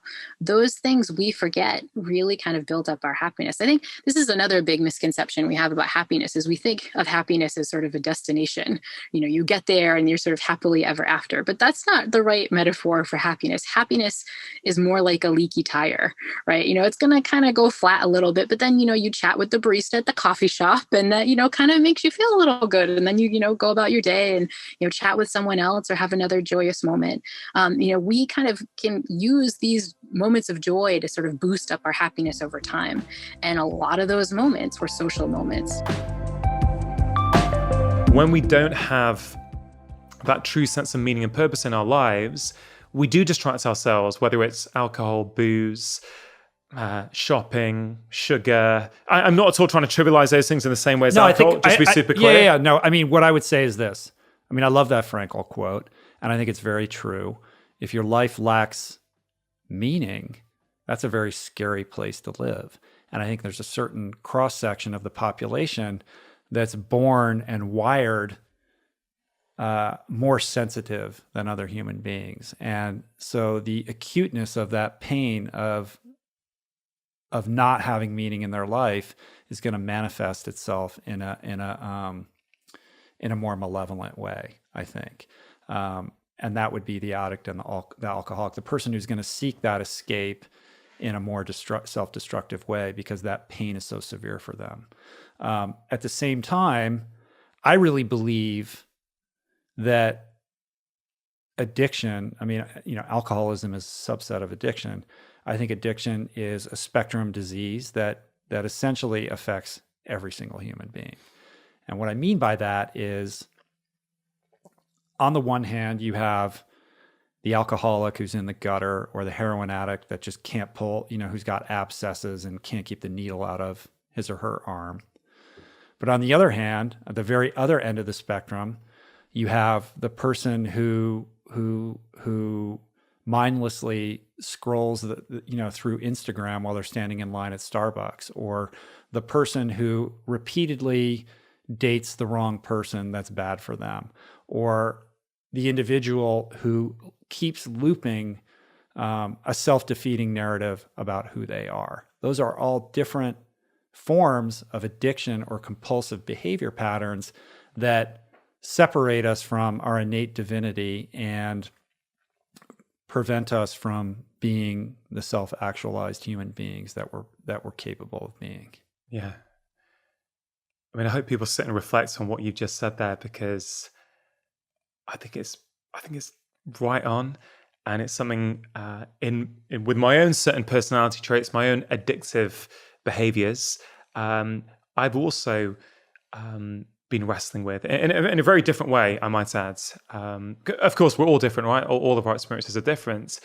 But when I think about life, when I think about health, when I think about what people are struggling with these days, and if someone was to ask me what I think the number one problem in society is, and again, I'm not very good at choosing just one thing when I'm asked that question, but I think it's solitude. I think it's the fact that we have no downtime, we have no space. I think one of the negatives that technology has done, for all its positives, one of the negatives is, I don't think the negative that's been spoken about enough, which is the fact that any bit of downtime we previously had has been stolen from us. It's been eroded out of modern society because we have something that is going to distract us and it is going to get our attention. These things are wired.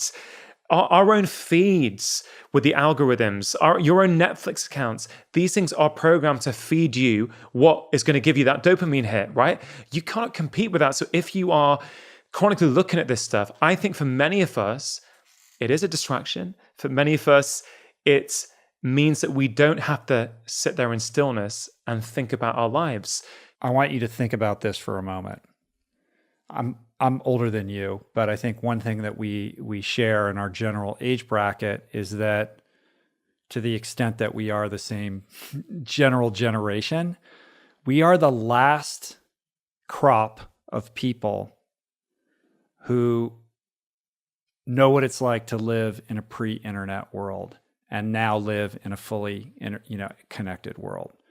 Our childhood was marked by periods of boredom where we had to go out of our way to figure out creative ways to entertain ourselves. Like the amount of energy that you would have to exude with your imagination to figure out how to spend time was, extraordinary.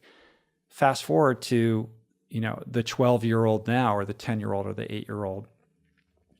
They have to exert even more energy to not be distracted, to find boredom, to find stillness. And I think it cannot be overstated how profound a change that is. And I'm not sure that we really appreciate the extent to which that's going to change the course of humanity, because what is that person going to look like in 20 or 30 years when they're an adult? It's going to be a very different type of being. And I think now, more than ever, we're in a crisis of presence, in that we never have to be by ourselves ever again, ever. You have to go out of your way to find a moment of stillness. And who was it who said, all of man's suffering can be boiled down to his inability to spend, time alone with himself? I mean, we don't ever have to be alone with ourselves. And I know that I've found myself struggling with this because of how different my life is now from when I wrote my first book. Now there's so many more things vying for my attention, and a lot of those are driven by technology, that you have to move heaven and earth to create boundaries around that, to carve out a few moments of quiet, because you're expected to be accountable and in communication at every given moment of your waking day. I agree that I don't think we recognize the gravity of this. I think when we're missing a lot of the big picture when we talk about even things like food and sugar, for example, as important as they are. When you understand where a lot of our behaviors come from, we unpacked a bit of this when I came on your show, but this whole idea of these underlying stressors in our life and how we then use our certain behaviors to compensate for them. I think a lack of downtime is one of the biggest stressors, because if you can't sit alone with your thoughts and you always need distraction, well, you're going to use distraction, whether it's social media, whether it's Netflix, whether it's food, right? So how much of unhealthy food intake is driven by an inability to sit and be alone? I think a lot. Yeah, I mean, I think emotional eating is a condition that's underappreciated. It's easy to dismiss that, like, oh, I'm addicted to whatever kind of food. But, I think most people's compulsive eating behaviors and patterns are a function of this unconscious drive to change their emotional state, like this reflexive need to not feel whatever they're feeling, And I think if somebody was to do a food journal or to posit the question, like, how come I always end up, face planting in the Haagen-Dazs, 3 times a week at midnight or whatever. Like, if you were to journal, like, what happened to you emotionally that day, like, there's triggers for these things, like something emotional. You're experiencing some kind of emotion that maybe you're not even consciously aware of or completely in touch with, that is compelling you in an unconscious way to behave in a certain way to change that emotional state so that you can feel different. So whether it's drugs and alcohol or food or the phone or whatever else is, it's all the same thing.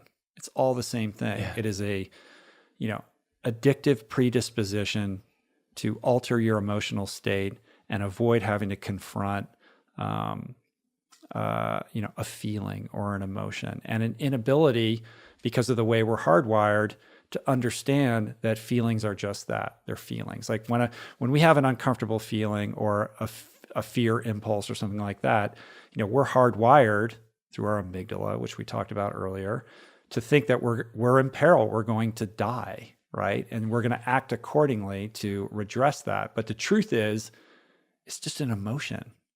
You're not going to die. And if you can develop the wherewithal to sit with it, to be in that discomfort, you will come to understand one fundamental aspect of emotions, which is that they are constantly in flux and they are not static, and it will change and it will pass. But it is only through the willingness to weather through that discomfort that you can become connected to that. And I think we're in a culture right now where nobody wants to be uncomfortable for a minute. And everything about society is oriented around luxury and comfort and convenience, and the idea of having to tolerate even a moment of discomfort is considered, something that we're trying to transcend. And yet, deep within us, we have a deep need to be in discomfort in order to grow. And I think that's why you're seeing like Spartan races and ultra endurance. Like if it's all about luxury and comfort and, a padded bank account, then why are all these people showing up to climb in the mud, on a cold Sunday morning? It's because as human beings, we're disconnected from that natural state. And I think the more that we're willing to be in discomfort, the more resilient we become, the more alive we feel, and the more connected to the planet, to ourselves, and to each other we learn to be. So what's the take home for someone who's listening to this and who says, okay, I get it, Rich. I get what you're saying. I recognize your journey. I understand it. I don't think I'm in quite as much pain as you were. So maybe I don't have that motivator to go and make the changes that you have made and make the transformations. What would you say to that person who maybe doesn't see themselves as far gone as, let's say, you were, but still wants to make an improvement? How can they use what you just said about discomfort, about being alone with your thoughts? Is there a practical take-home you would give to them? Yeah, I mean, the first thing I would say is I'm sympathetic to that situation. In some ways, I think being like a super hardcore drug addict or alcoholic is like a blessing, because the problem is so obvious. It's like, oh, what's wrong with me? Well, it couldn't be, like Russell Brand always has this joke. He's like, it couldn't be the crack, could it? It's like, no, it's not the crack. It's this other thing. It's so glaring that that's your issue. And once you address that, you can course correct. But if what ails you isn't as acute as that, then it becomes more difficult to diagnose, and you can develop a tolerance to just live with it. You know what I mean? And I think that's the saddest place to be, because, the alcoholic or the addict is going to flame out, and they're going to have to, grapple with their problem and hopefully get beyond it. But you can go all the way to your grave if you have a much lower grade malaise and never really be compelled to confront it. So that's why I say I'm sympathetic to that person, because that becomes harder. The pain isn't great enough for them to really do anything about it, and they just persist.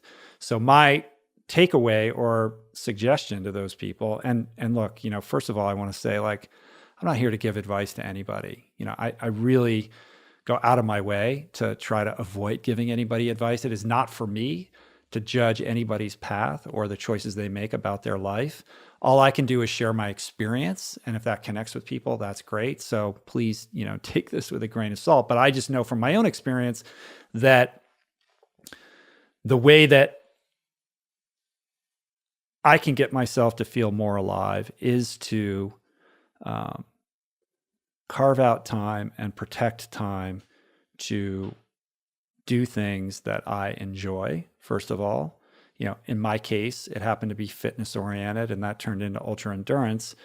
In the listener's case, it could be anything. It could be painting, it could be stand-up comedy, it could be model trains, it could be anything. But I think it's really important, no matter how busy your life is, to exercise self-care by making sure that you do something that you love. And if you don't know what you love, try to remember the things that you enjoyed doing as a kid. What were you naturally drawn to? I mean, that's what brought me back into swimming and running. I think that's really important. And I think it's really important to step outside your comfort zone and challenge yourself to do something that scares you. And it doesn't have to be some big deal. It can be like you told the story earlier about putting on a wetsuit for the first time and getting in the water. Like, that's a scary thing if you've never done that. To me, it's nothing because I've been doing that my whole life. But the point being, like, just even if you're extending yourself outside your comfort zone a little bit, I think it's important. And I think you'll find it to be incredibly gratifying. And I think it also fuels resilience and an openness to more change. And if you can kind of walk that path a little bit, I think the universe expands. It opens up for you in terms of other opportunities for yourself. Yeah, for sure. I mean, I think that's some great I don't know, advice. that was pretty vague, but yeah, I mean, I think it's helpful. I think it's super helpful. I think, of course, like all messages, it'll connect with some people, won't connect with others, but that's okay. That's the nature of change, right? Change happens when you're ready for that change. We can't make someone around us change. I don't know, since your journey, have you tried to, in inverted commas, make or help people around you change? And have you found that to be futile? Yeah, it's completely codependent. You can't compel another human being to change.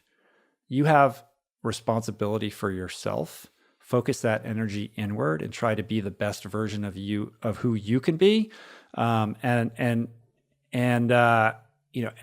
stay out of the crosshairs of somebody else's trauma or problem. You can make yourself available in a loving way, but I think, and I know this as somebody who's, I've been in the recovery community for a long time. I've gone to a lot of funerals. I've seen people die. I've seen people get sober. I've seen lives transformed, and I've seen other people really struggle. And I've been in that position of wanting to help them or extending myself to help somebody. And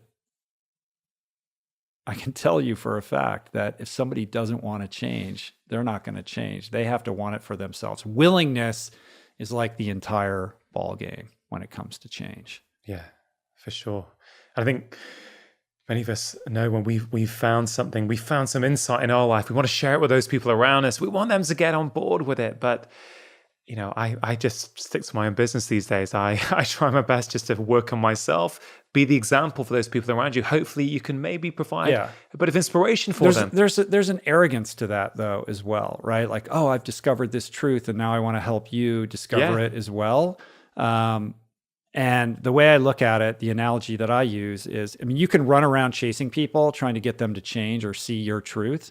I think it's much more impactful and powerful to be the lighthouse, to like stand in your strength and, emit a certain frequency that is your truth. And the people that need to hear that will see that beam of light coming from your lighthouse and they will come to you. Yeah. And I think that's what you do with your podcast. I think that's genuinely what comes through the airwaves is you are, to me, living an authentic life. You have figured out, you have been through your trials and tribulations, and now you have, over a number of years, you're now starting to live a life that is aligned, what you really want out of life, what your heart wants out of life. Everything seems, to me at least, to be a lot more aligned than it probably was. Maybe there's still growth to go. Maybe there's still more alignment to come in. The key word is more. I have plenty of work to do on myself. And that will continue for the rest of my life. But you're doing the work. But that's the key, right? You're certainly doing the work. I don't have everything. I don't want to hold myself out as having like answers or as if I've figured everything out. My path is to try to narrow the dissonance between my behavior and my value system, right? So that I can walk the talk in as close to an aligned state as possible. Like, that's the aspiration, right? How can the aspirational self merge with the actual self. That's the biggest game of all, right? Right. Yeah, that's what we're here to do. I believe we're all here to grow and to evolve. And, we work out our shit and our trauma with each other, and we do the best that we can, and we do it, mistakenly and imperfectly. And I just try to be gentle on myself and gentle with others, and a support system to as many people as I can. Rich, you mentioned that all of us to some degree have addiction. And I find that incredibly fascinating. I think long and hard about what Gabor Mate talks about. I think I very much agree with the majority of his viewpoint, if not all of it, actually.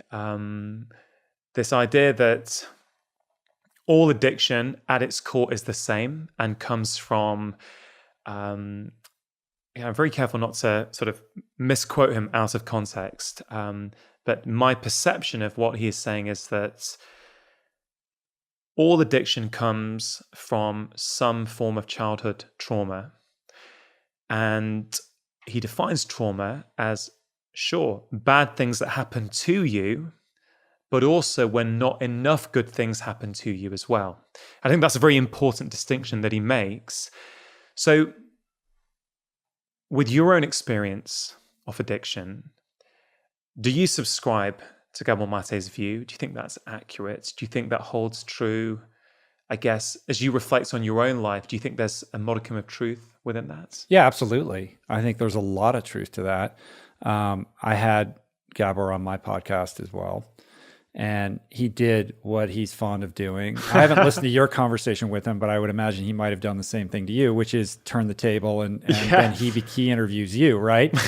I had a sense that he was going to do that, and I wanted him to do that. I know the feeling. I was seeing before that as well. What is he going to? Yeah, I'm going to take advantage of this incredible therapy opportunity session I have for him to give me therapy. Yeah, and I went into that resistant to that thesis because, as I described earlier, I reflect back on my childhood as relatively charmed. Now, I was, I was bullied, and I had, I was a loner, and I have these other indicia that contribute to, the alcoholic state. But my parents are happily married. My needs were met. We always had a roof over our head and all of that kind of stuff. So when I hear childhood trauma, I don't identify with that. Yeah. And what I needed to learn was the broad definition that he has when he says trauma. And that important caveat that you pointed out, which is that trauma isn't necessarily something that happened to you. It's something that, was withheld from you or something that you did not get. And through the process of that conversation, he helped me understand that certain emotional needs that I had weren't sufficiently met. And that doesn't mean that my parents, who I love very much, did a bad job.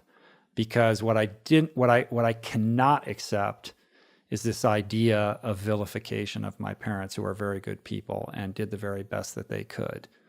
What I can accept is this idea that perhaps within the context of them doing their very, very best, there was some emotional need that was not fulfilled that contributed to this later, state, this later condition that I had called alcoholism. Sorry to interrupt. If you're enjoying this conversation, there's loads more like it on my channel. Please do press subscribe and hit that bell. Now, back to the conversation. I was thinking about what is that other component that is vital for health. And this is the final part of the book. And I actually think it's the most important part of the book. And I say that in the book. I actually say, you may be skeptical about this section, but it is the most important section. It's what I've called heart. I know exactly what you mean, because when I read it, it's woolly and nebulous in comparison to the first two parts and much harder to define, isn't it? But I'm interested to hear what you're going to say, because I kind of agree with you, but I couldn't justify why. So it would be great to hear your view on it. Yeah. Well, what is heart? Hearts, look, you're a medical student, I was a medical student, right? So we learned about the heart at medical school. But what we learned about it was that the heart is a physical organ, right? And it pumps blood around the body, and that's its job. Now, that's one meaning of heart. But what about the other meaning of heart? That poets and artists have been waxing lyrical about for years, right? That's got a slightly different meaning. That's about connection, right? That's about connection with other people, the world around us, our friends, our work colleagues, our partners, our children, but also connection with ourselves. And the reason I think it's more important than any of the other sections is I've found over and over again, when you get that heart piece right, when you get that connection right, mind and body sort of take care of themselves. But when we don't have that connection, we seek to find it or to compensate for it with a lot of our behaviors, whether that's sugar, whether it's alcohol, whether it's mindlessly scrolling Instagram in the evening. Whatever it is, often I've realized, and it's taken me a long time to realize this and seeing a lot of patients, but often that is the drive. And we are living in a society devoid of connection. We're ultra connected in so many ways, but that's electronic connection. And that's not the same as human, meaningful connection. And, I put some stats in the book, right? The feeling of being lonely is very harmful for our health. If you feel lonely, you're 50% more likely to die earlier than someone who doesn't. You're 30% more likely to have a heart attack or a stroke than someone who's not. The feeling of being lonely is thought to be as harmful for your health as smoking 15 cigarettes a day. Yeah, that's the study I've seen. Yeah. So we can't ignore that. We can't actually go, oh yeah, we've seen all that, but actually, how can I write a health book that I want to help every single person who reads it and their family and their community? How can I write that and not cover this? If for me, it would be an incomplete health plan to do that. And the reality is there's many great health books out there, but one of the things I see over and over again is they a lot of them just focus on one area. And I understand that. And if I was writing books 10 years ago, I might focus on one area. But 20 years of clinical experience teaches me otherwise, in that you have to look at the whole picture before you get that response. So it's mind, it's body, and it's heart. And there's a lot of 5-minute health ops. I call them health snacks in the book. They're not literally snacks, although one of them is. They're 5-minute health snacks, and there's a lot of 5-minute heart snacks. And these are little 5-minute things that you can do, often in the evening, whether it's gratitude, whether it's sort of journaling practice. One of my favorites, and the one I try and do most evenings, is something that I call the tea ritual. And the tea ritual is something, as I say, I use with myself, but I also use with many of my patients. And it's really, really simple. The idea is that our relationships are under strain these days. Look at the divorce rates. They're going through the roof. You look, I'm sure in your friend circle and just talking to patients, would you agree? Everyone's struggling with their relationships. Yeah, absolutely. Yeah, the connection. I mean, it's harder, I think, to connect because of society. And I think, just on a tangent, what your book and what your work does very cleverly is it's like a wobble board on a wobble board on a wobble board. You've got these societal factors. You've got health and illness. But what goes through the middle of them in the work that you're doing is actually feeling better and living more. But you've cleverly done it through these 5-minute chunks. It's, and you're giving people so many options. Because one of the things I find is people come in and they go, should I eat more turmeric? Do I need iron? Do I need to join a gym? And they're overwhelmed. Whereas actually, it doesn't matter, is what you're saying in a way. I'm saying it doesn't matter a little bit. Yeah. For most people, it doesn't matter. All that information and all that indecision about what we should do, it's paralyzing, isn't it? It is. It's a reason not to do anything. We're paralyzed by choice, so we end up doing nothing. And that's the whole behavior change piece, which let's talk about that a little bit later. But that's one of the reasons why it's so hard to connect, because your brain is just full of information. So you're distracted and you're not present. And I think that's part of the problem. I think that's the main part of the problem. I think even when we've got those golden moments with the people that mean the world to us. You're filming it. Yeah. Not me, but a lot of people do, don't they? Yeah, you're filming it. And again, look, just to be clear, we're not having a go at anyone who's doing that, right? I've done it. I do it. Exactly. We're just reflecting what's going on. We're, all of us, pretty much, at times, we're with the people we love or the people we really care for. Physically, we're there, but emotionally, we're not. Mentally, we could be a million miles away because we're thinking about our Instagram feed, or we're also sort of half reading emails at the same time. And you know what it's like. So what is the tea ritual? Well, the tea ritual is 5 minutes where you connect each day with somebody who's close to you. Now, for me, because I'm married, and I find that because we've got 2 young kids and I'm busy and my wife's busy, often days could go by and we were like passing ships.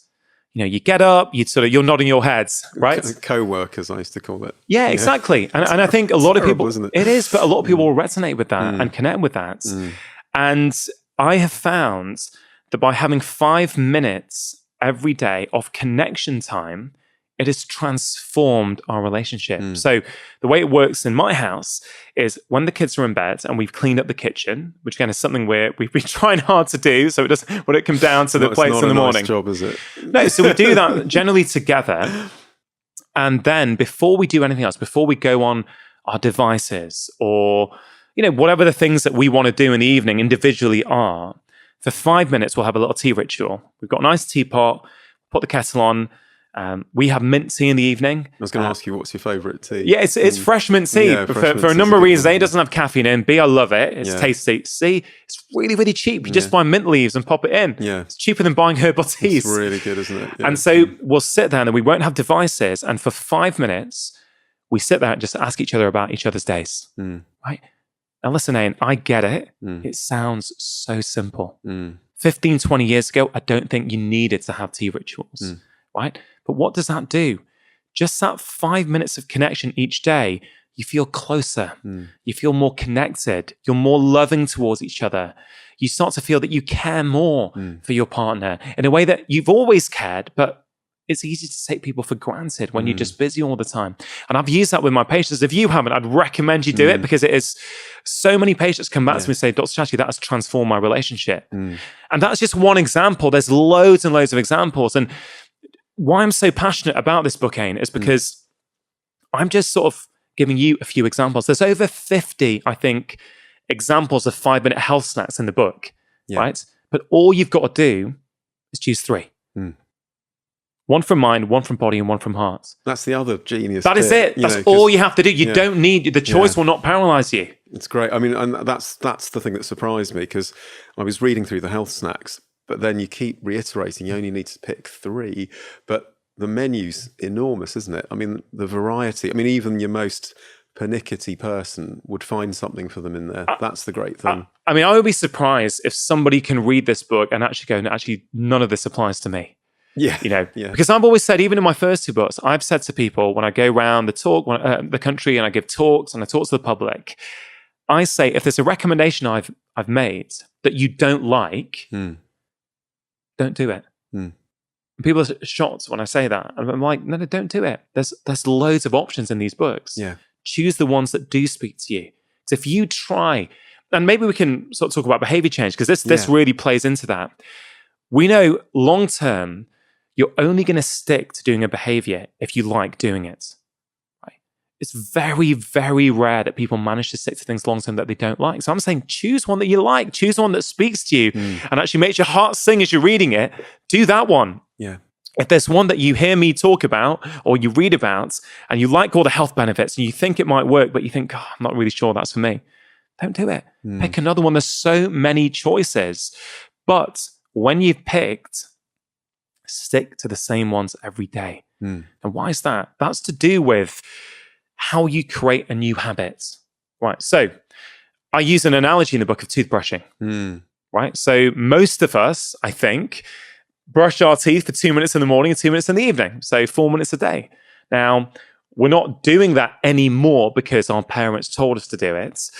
We're doing it as a habit. It's a routine. It's become ingrained. It's just ingrained. It's just what you do. And I know that these 5-minute health stats can also become ingrained in exactly the same way if you follow the rules of behavior change, right? But unfortunately, we don't follow the rules of behavior change. Unfortunately, look, here's the reality. You could buy, at this time of year, any health book off the shelf, right? Anyone. And if you follow it for 2 weeks, you'll feel better. You will. It doesn't matter what the diet plan is, if I'm honest, right? If you follow it, or the movement plan or whatever, if you manage to stick to it, most of them are going to work. You talk about making it stick, don't you? That's what you're talking about now. Yeah. Exactly what I'm talking about. And there's every few chapters, I've got this theme throughout the book called Making It Stick. And there are these 1 pages where I teach people, how do you make this new health stack that you may like? How do you make it stick in your life? Yeah. And I give them, make it very actionable, but it all comes from behavior change science. And one of the ways you do it, I've already mentioned about making it easy, right? But it's going back to these health books that will work. Anything can work for 2 weeks, but what I'm interested in, and what you're interested in as doctor, is what's going to still be working in 2 months, in 2 years. Absolutely, yeah. Right? What's going to stop and break this cycle of this new year, new you market every January, right? Where suddenly everyone's buying health and well-being books, and then by February, they're sort of on the shelf somewhere, after not doing them. Right? I very much hope mine don't fall into that category. I try my best for them not to. And judging from the comments I get and the emails and the messages, I think people are using my books throughout the year, which feels amazing to me. But I really do think this is the most practical of the lot. And for someone who's really struggling, this is probably one of the most effective health plans I think that they're going to be able to do. So when we talk about behavior change, right, you got to make it easy. Right. And let me just draw a contrast or a comparison with Amazon. Yeah. Right. So, Amazon, big business, I don't know, probably one of the world's biggest businesses, I'm guessing, in terms of turnover. Now, when Amazon moved to one-click ordering a few years ago, estimates say, right, that their profits went up by, I think, $200 to $300 million a year. Right. So why is that? Well, that's because in the past, you had to check your order, go to the next page, confirm that you're happy with it, the next page, type in your credit card details, and then for the final time, check again. So maybe 3 or 4 steps before you placed your order. It's too hard. Now, before you've even blinked, it says your order will arrive tomorrow.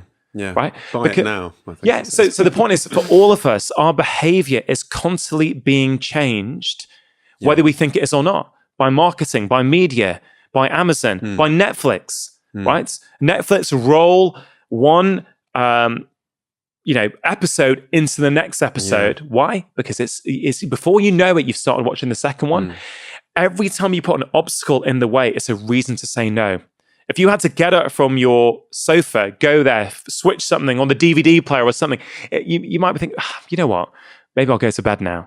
But before you know it, you've started watching again, right? And I'm not, look, Amazon are doing what they need to do as a business. Netflix are doing what they need to do as a business. But I'm saying we can use those same tools that businesses use to get you to buy more of their products. We can use the same tools to help us with our health, right? And if you make something easy, you will do it. And that's why, if we talk about those 5-minute workouts, for example, that's why every single workout in the book, whether it's a yoga one, whether it's a strength one, whether it's an interval one, requires no equipment. Right? You don't need to get any equipment. You don't need to get changed. You don't need to go to a gym to make it as simple as possible. Like that patient I told you about right at the start, that's why he did it, because there wasn't a reason really to say no. And so I'm trying to help people say, look, I understand behavioral science. I've studied it. I've gone and studied with one of the world's leading experts, BJ Fogg, right? And he's had a look at this.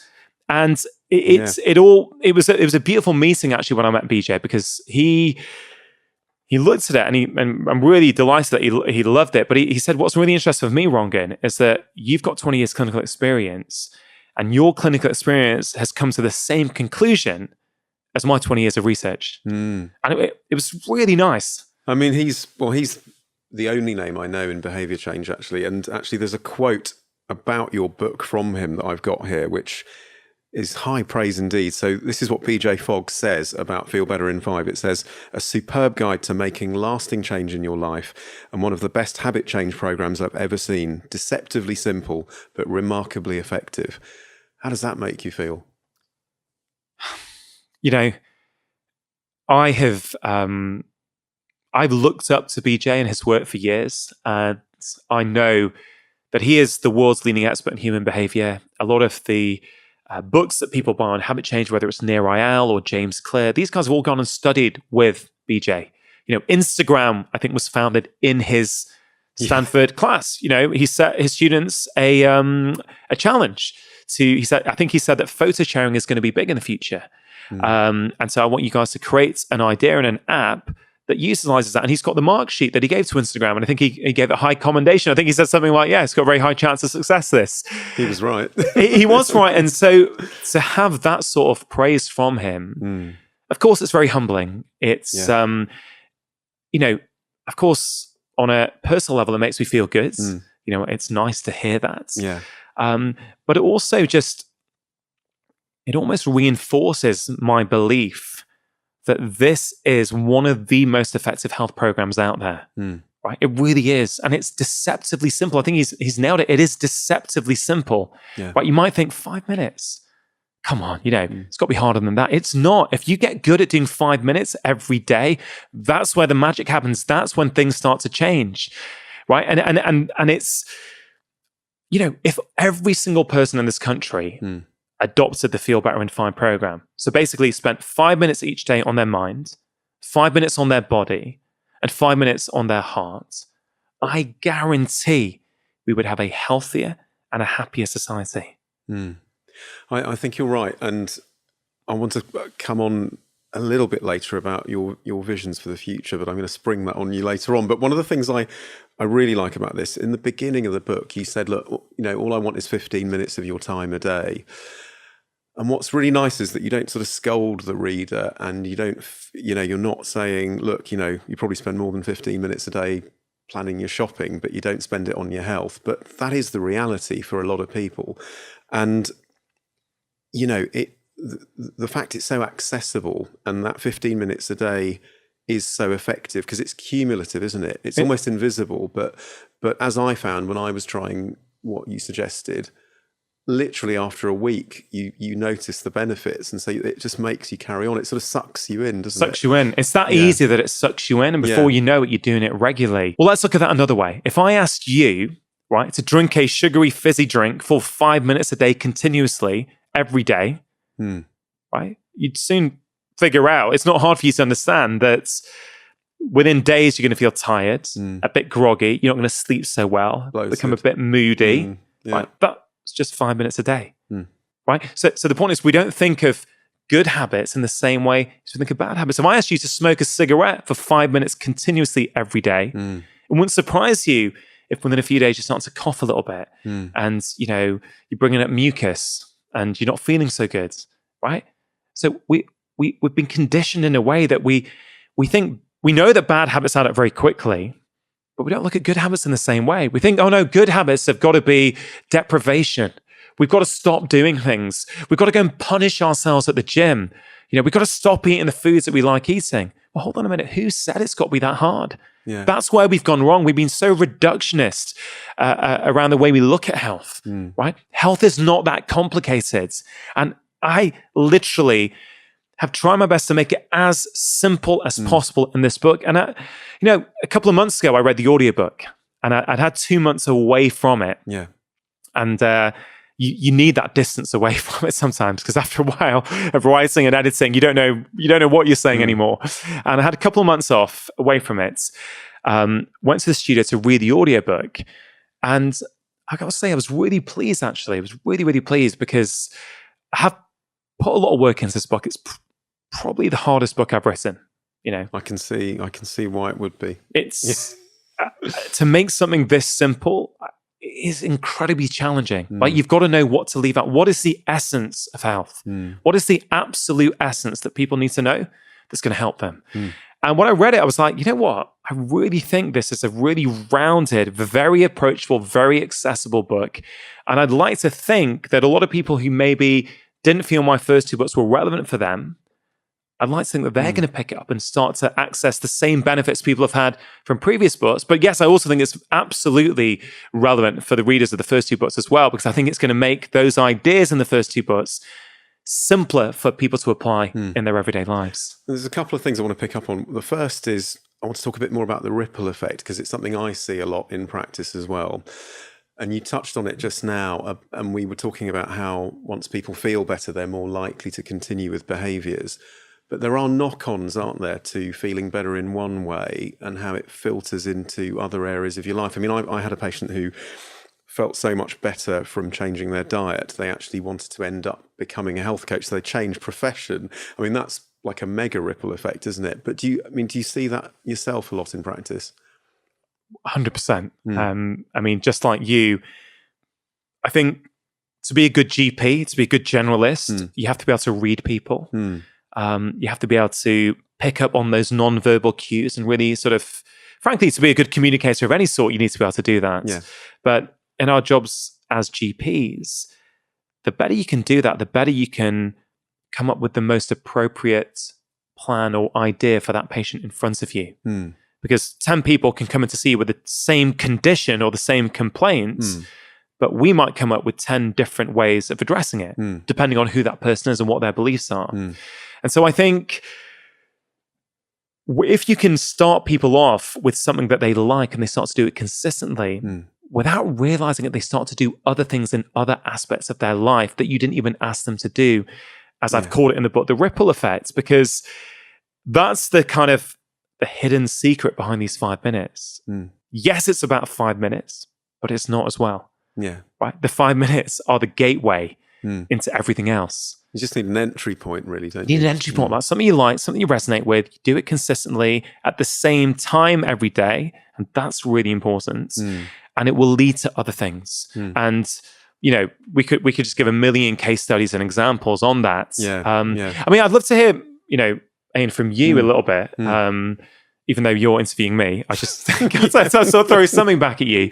You know, from the things that I've said so far, you know, you're a doctor with over 20 years experience and, you know, you had to flick through the book last night. From what I've said so far, I mean, what's speaking to you? I mean, does any of this resonate with your own experience as a doctor in terms of helping people make positive changes? Yeah, completely. I mean, I think the first thing is the biggest barrier is time. No one has time these days to do anything.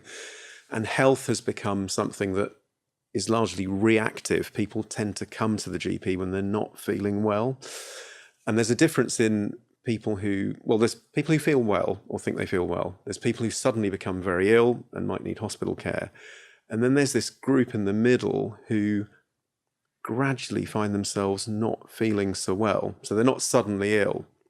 And I think a lot of us are in that middle category. And this book is perfect for all of those people. But it just speaks to most people that walk into my room, I think, because there is something in here that everyone could do. And it doesn't matter, you know, time is not an excuse. I think that's the great thing about this, because everyone's got 15 minutes. You've got 15 minutes to scroll Instagram. So surely you've got 15 minutes to do something that is going to help your health in the long term, but it doesn't appear to be stealing too much time. You know, that's the sort of clever that's the balance. That's the secret. And, you know, I'm all about personalization. I believe in personalized medicine. I believe that, you know, an individual has got to have the right plan that works for them in terms of their cultural beliefs, in terms of their lifestyle, in terms of what their family is doing around them. You know, it's got to work for them. Yeah. Otherwise, it'll be limited.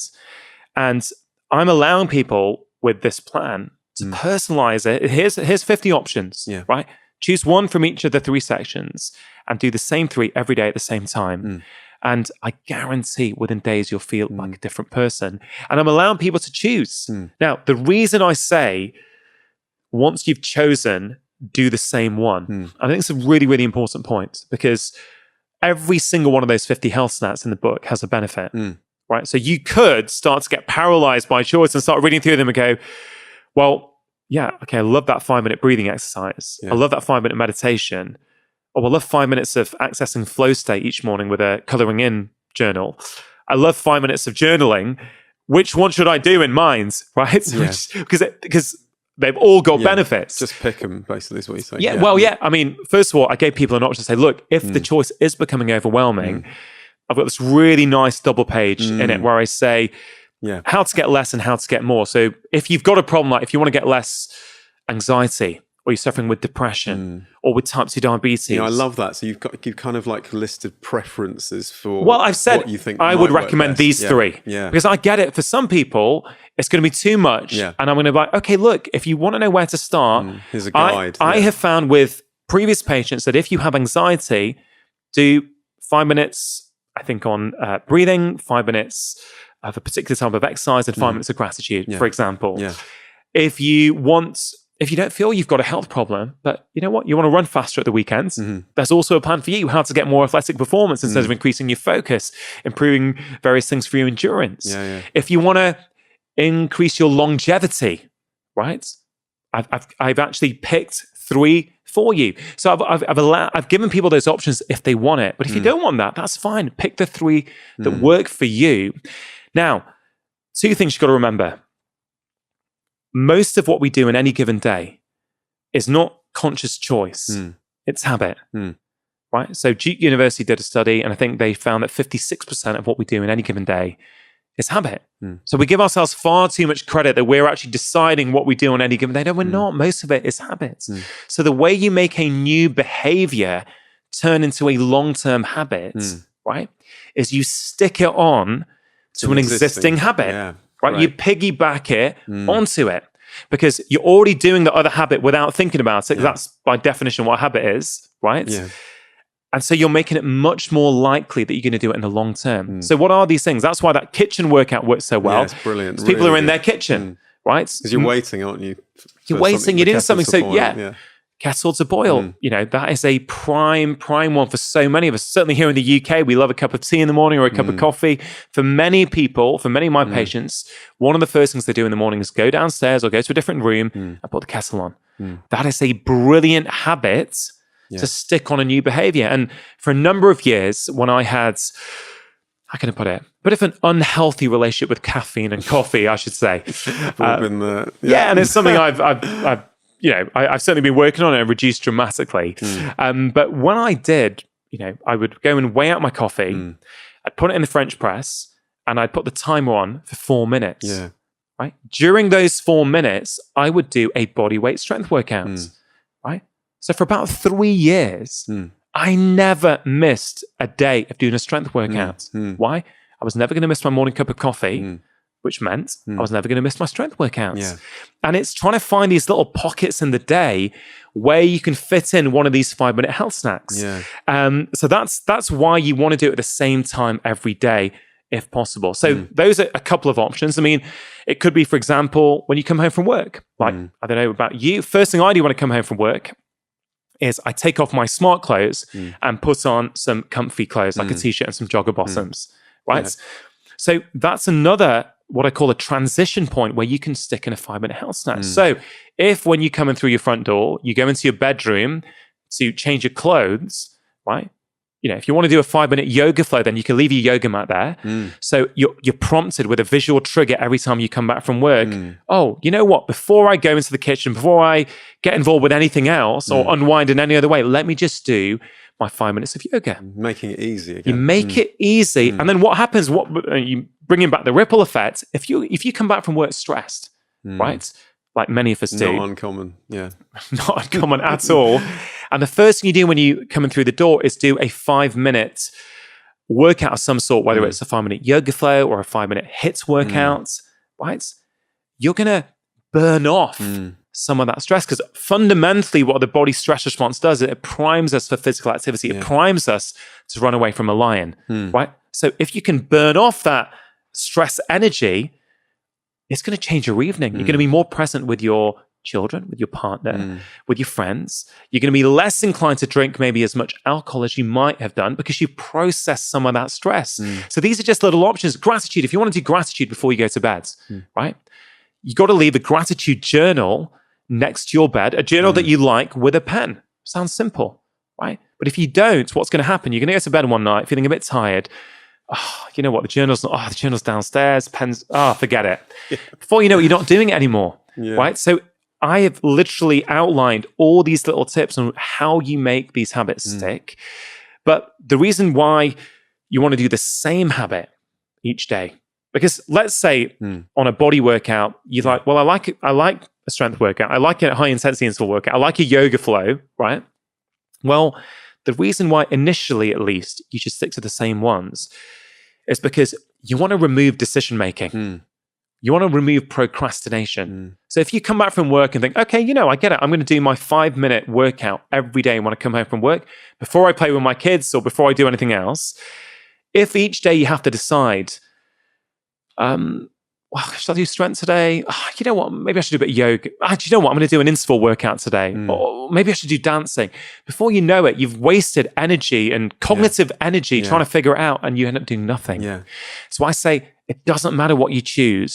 Just choose. You want to remove that interference. You've got to remove that interference. Now, when you get really good and drilled in, after a few months, sure, if you want to change it about, fine. But don't do that initially. Follow the rules of behavior change. Don't get, I won't say too cocky. Don't get too sure too quickly, right?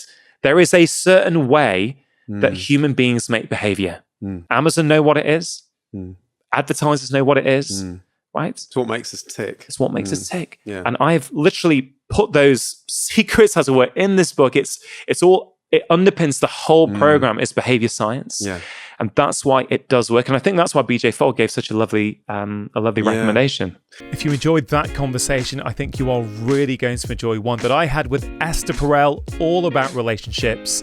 It's right there, so give it a click and let me know what you think. This notion sometimes that people have, that you have to know yourself first, you have to love yourself first, and then you can go and be in a relationship, never made sense to me. Because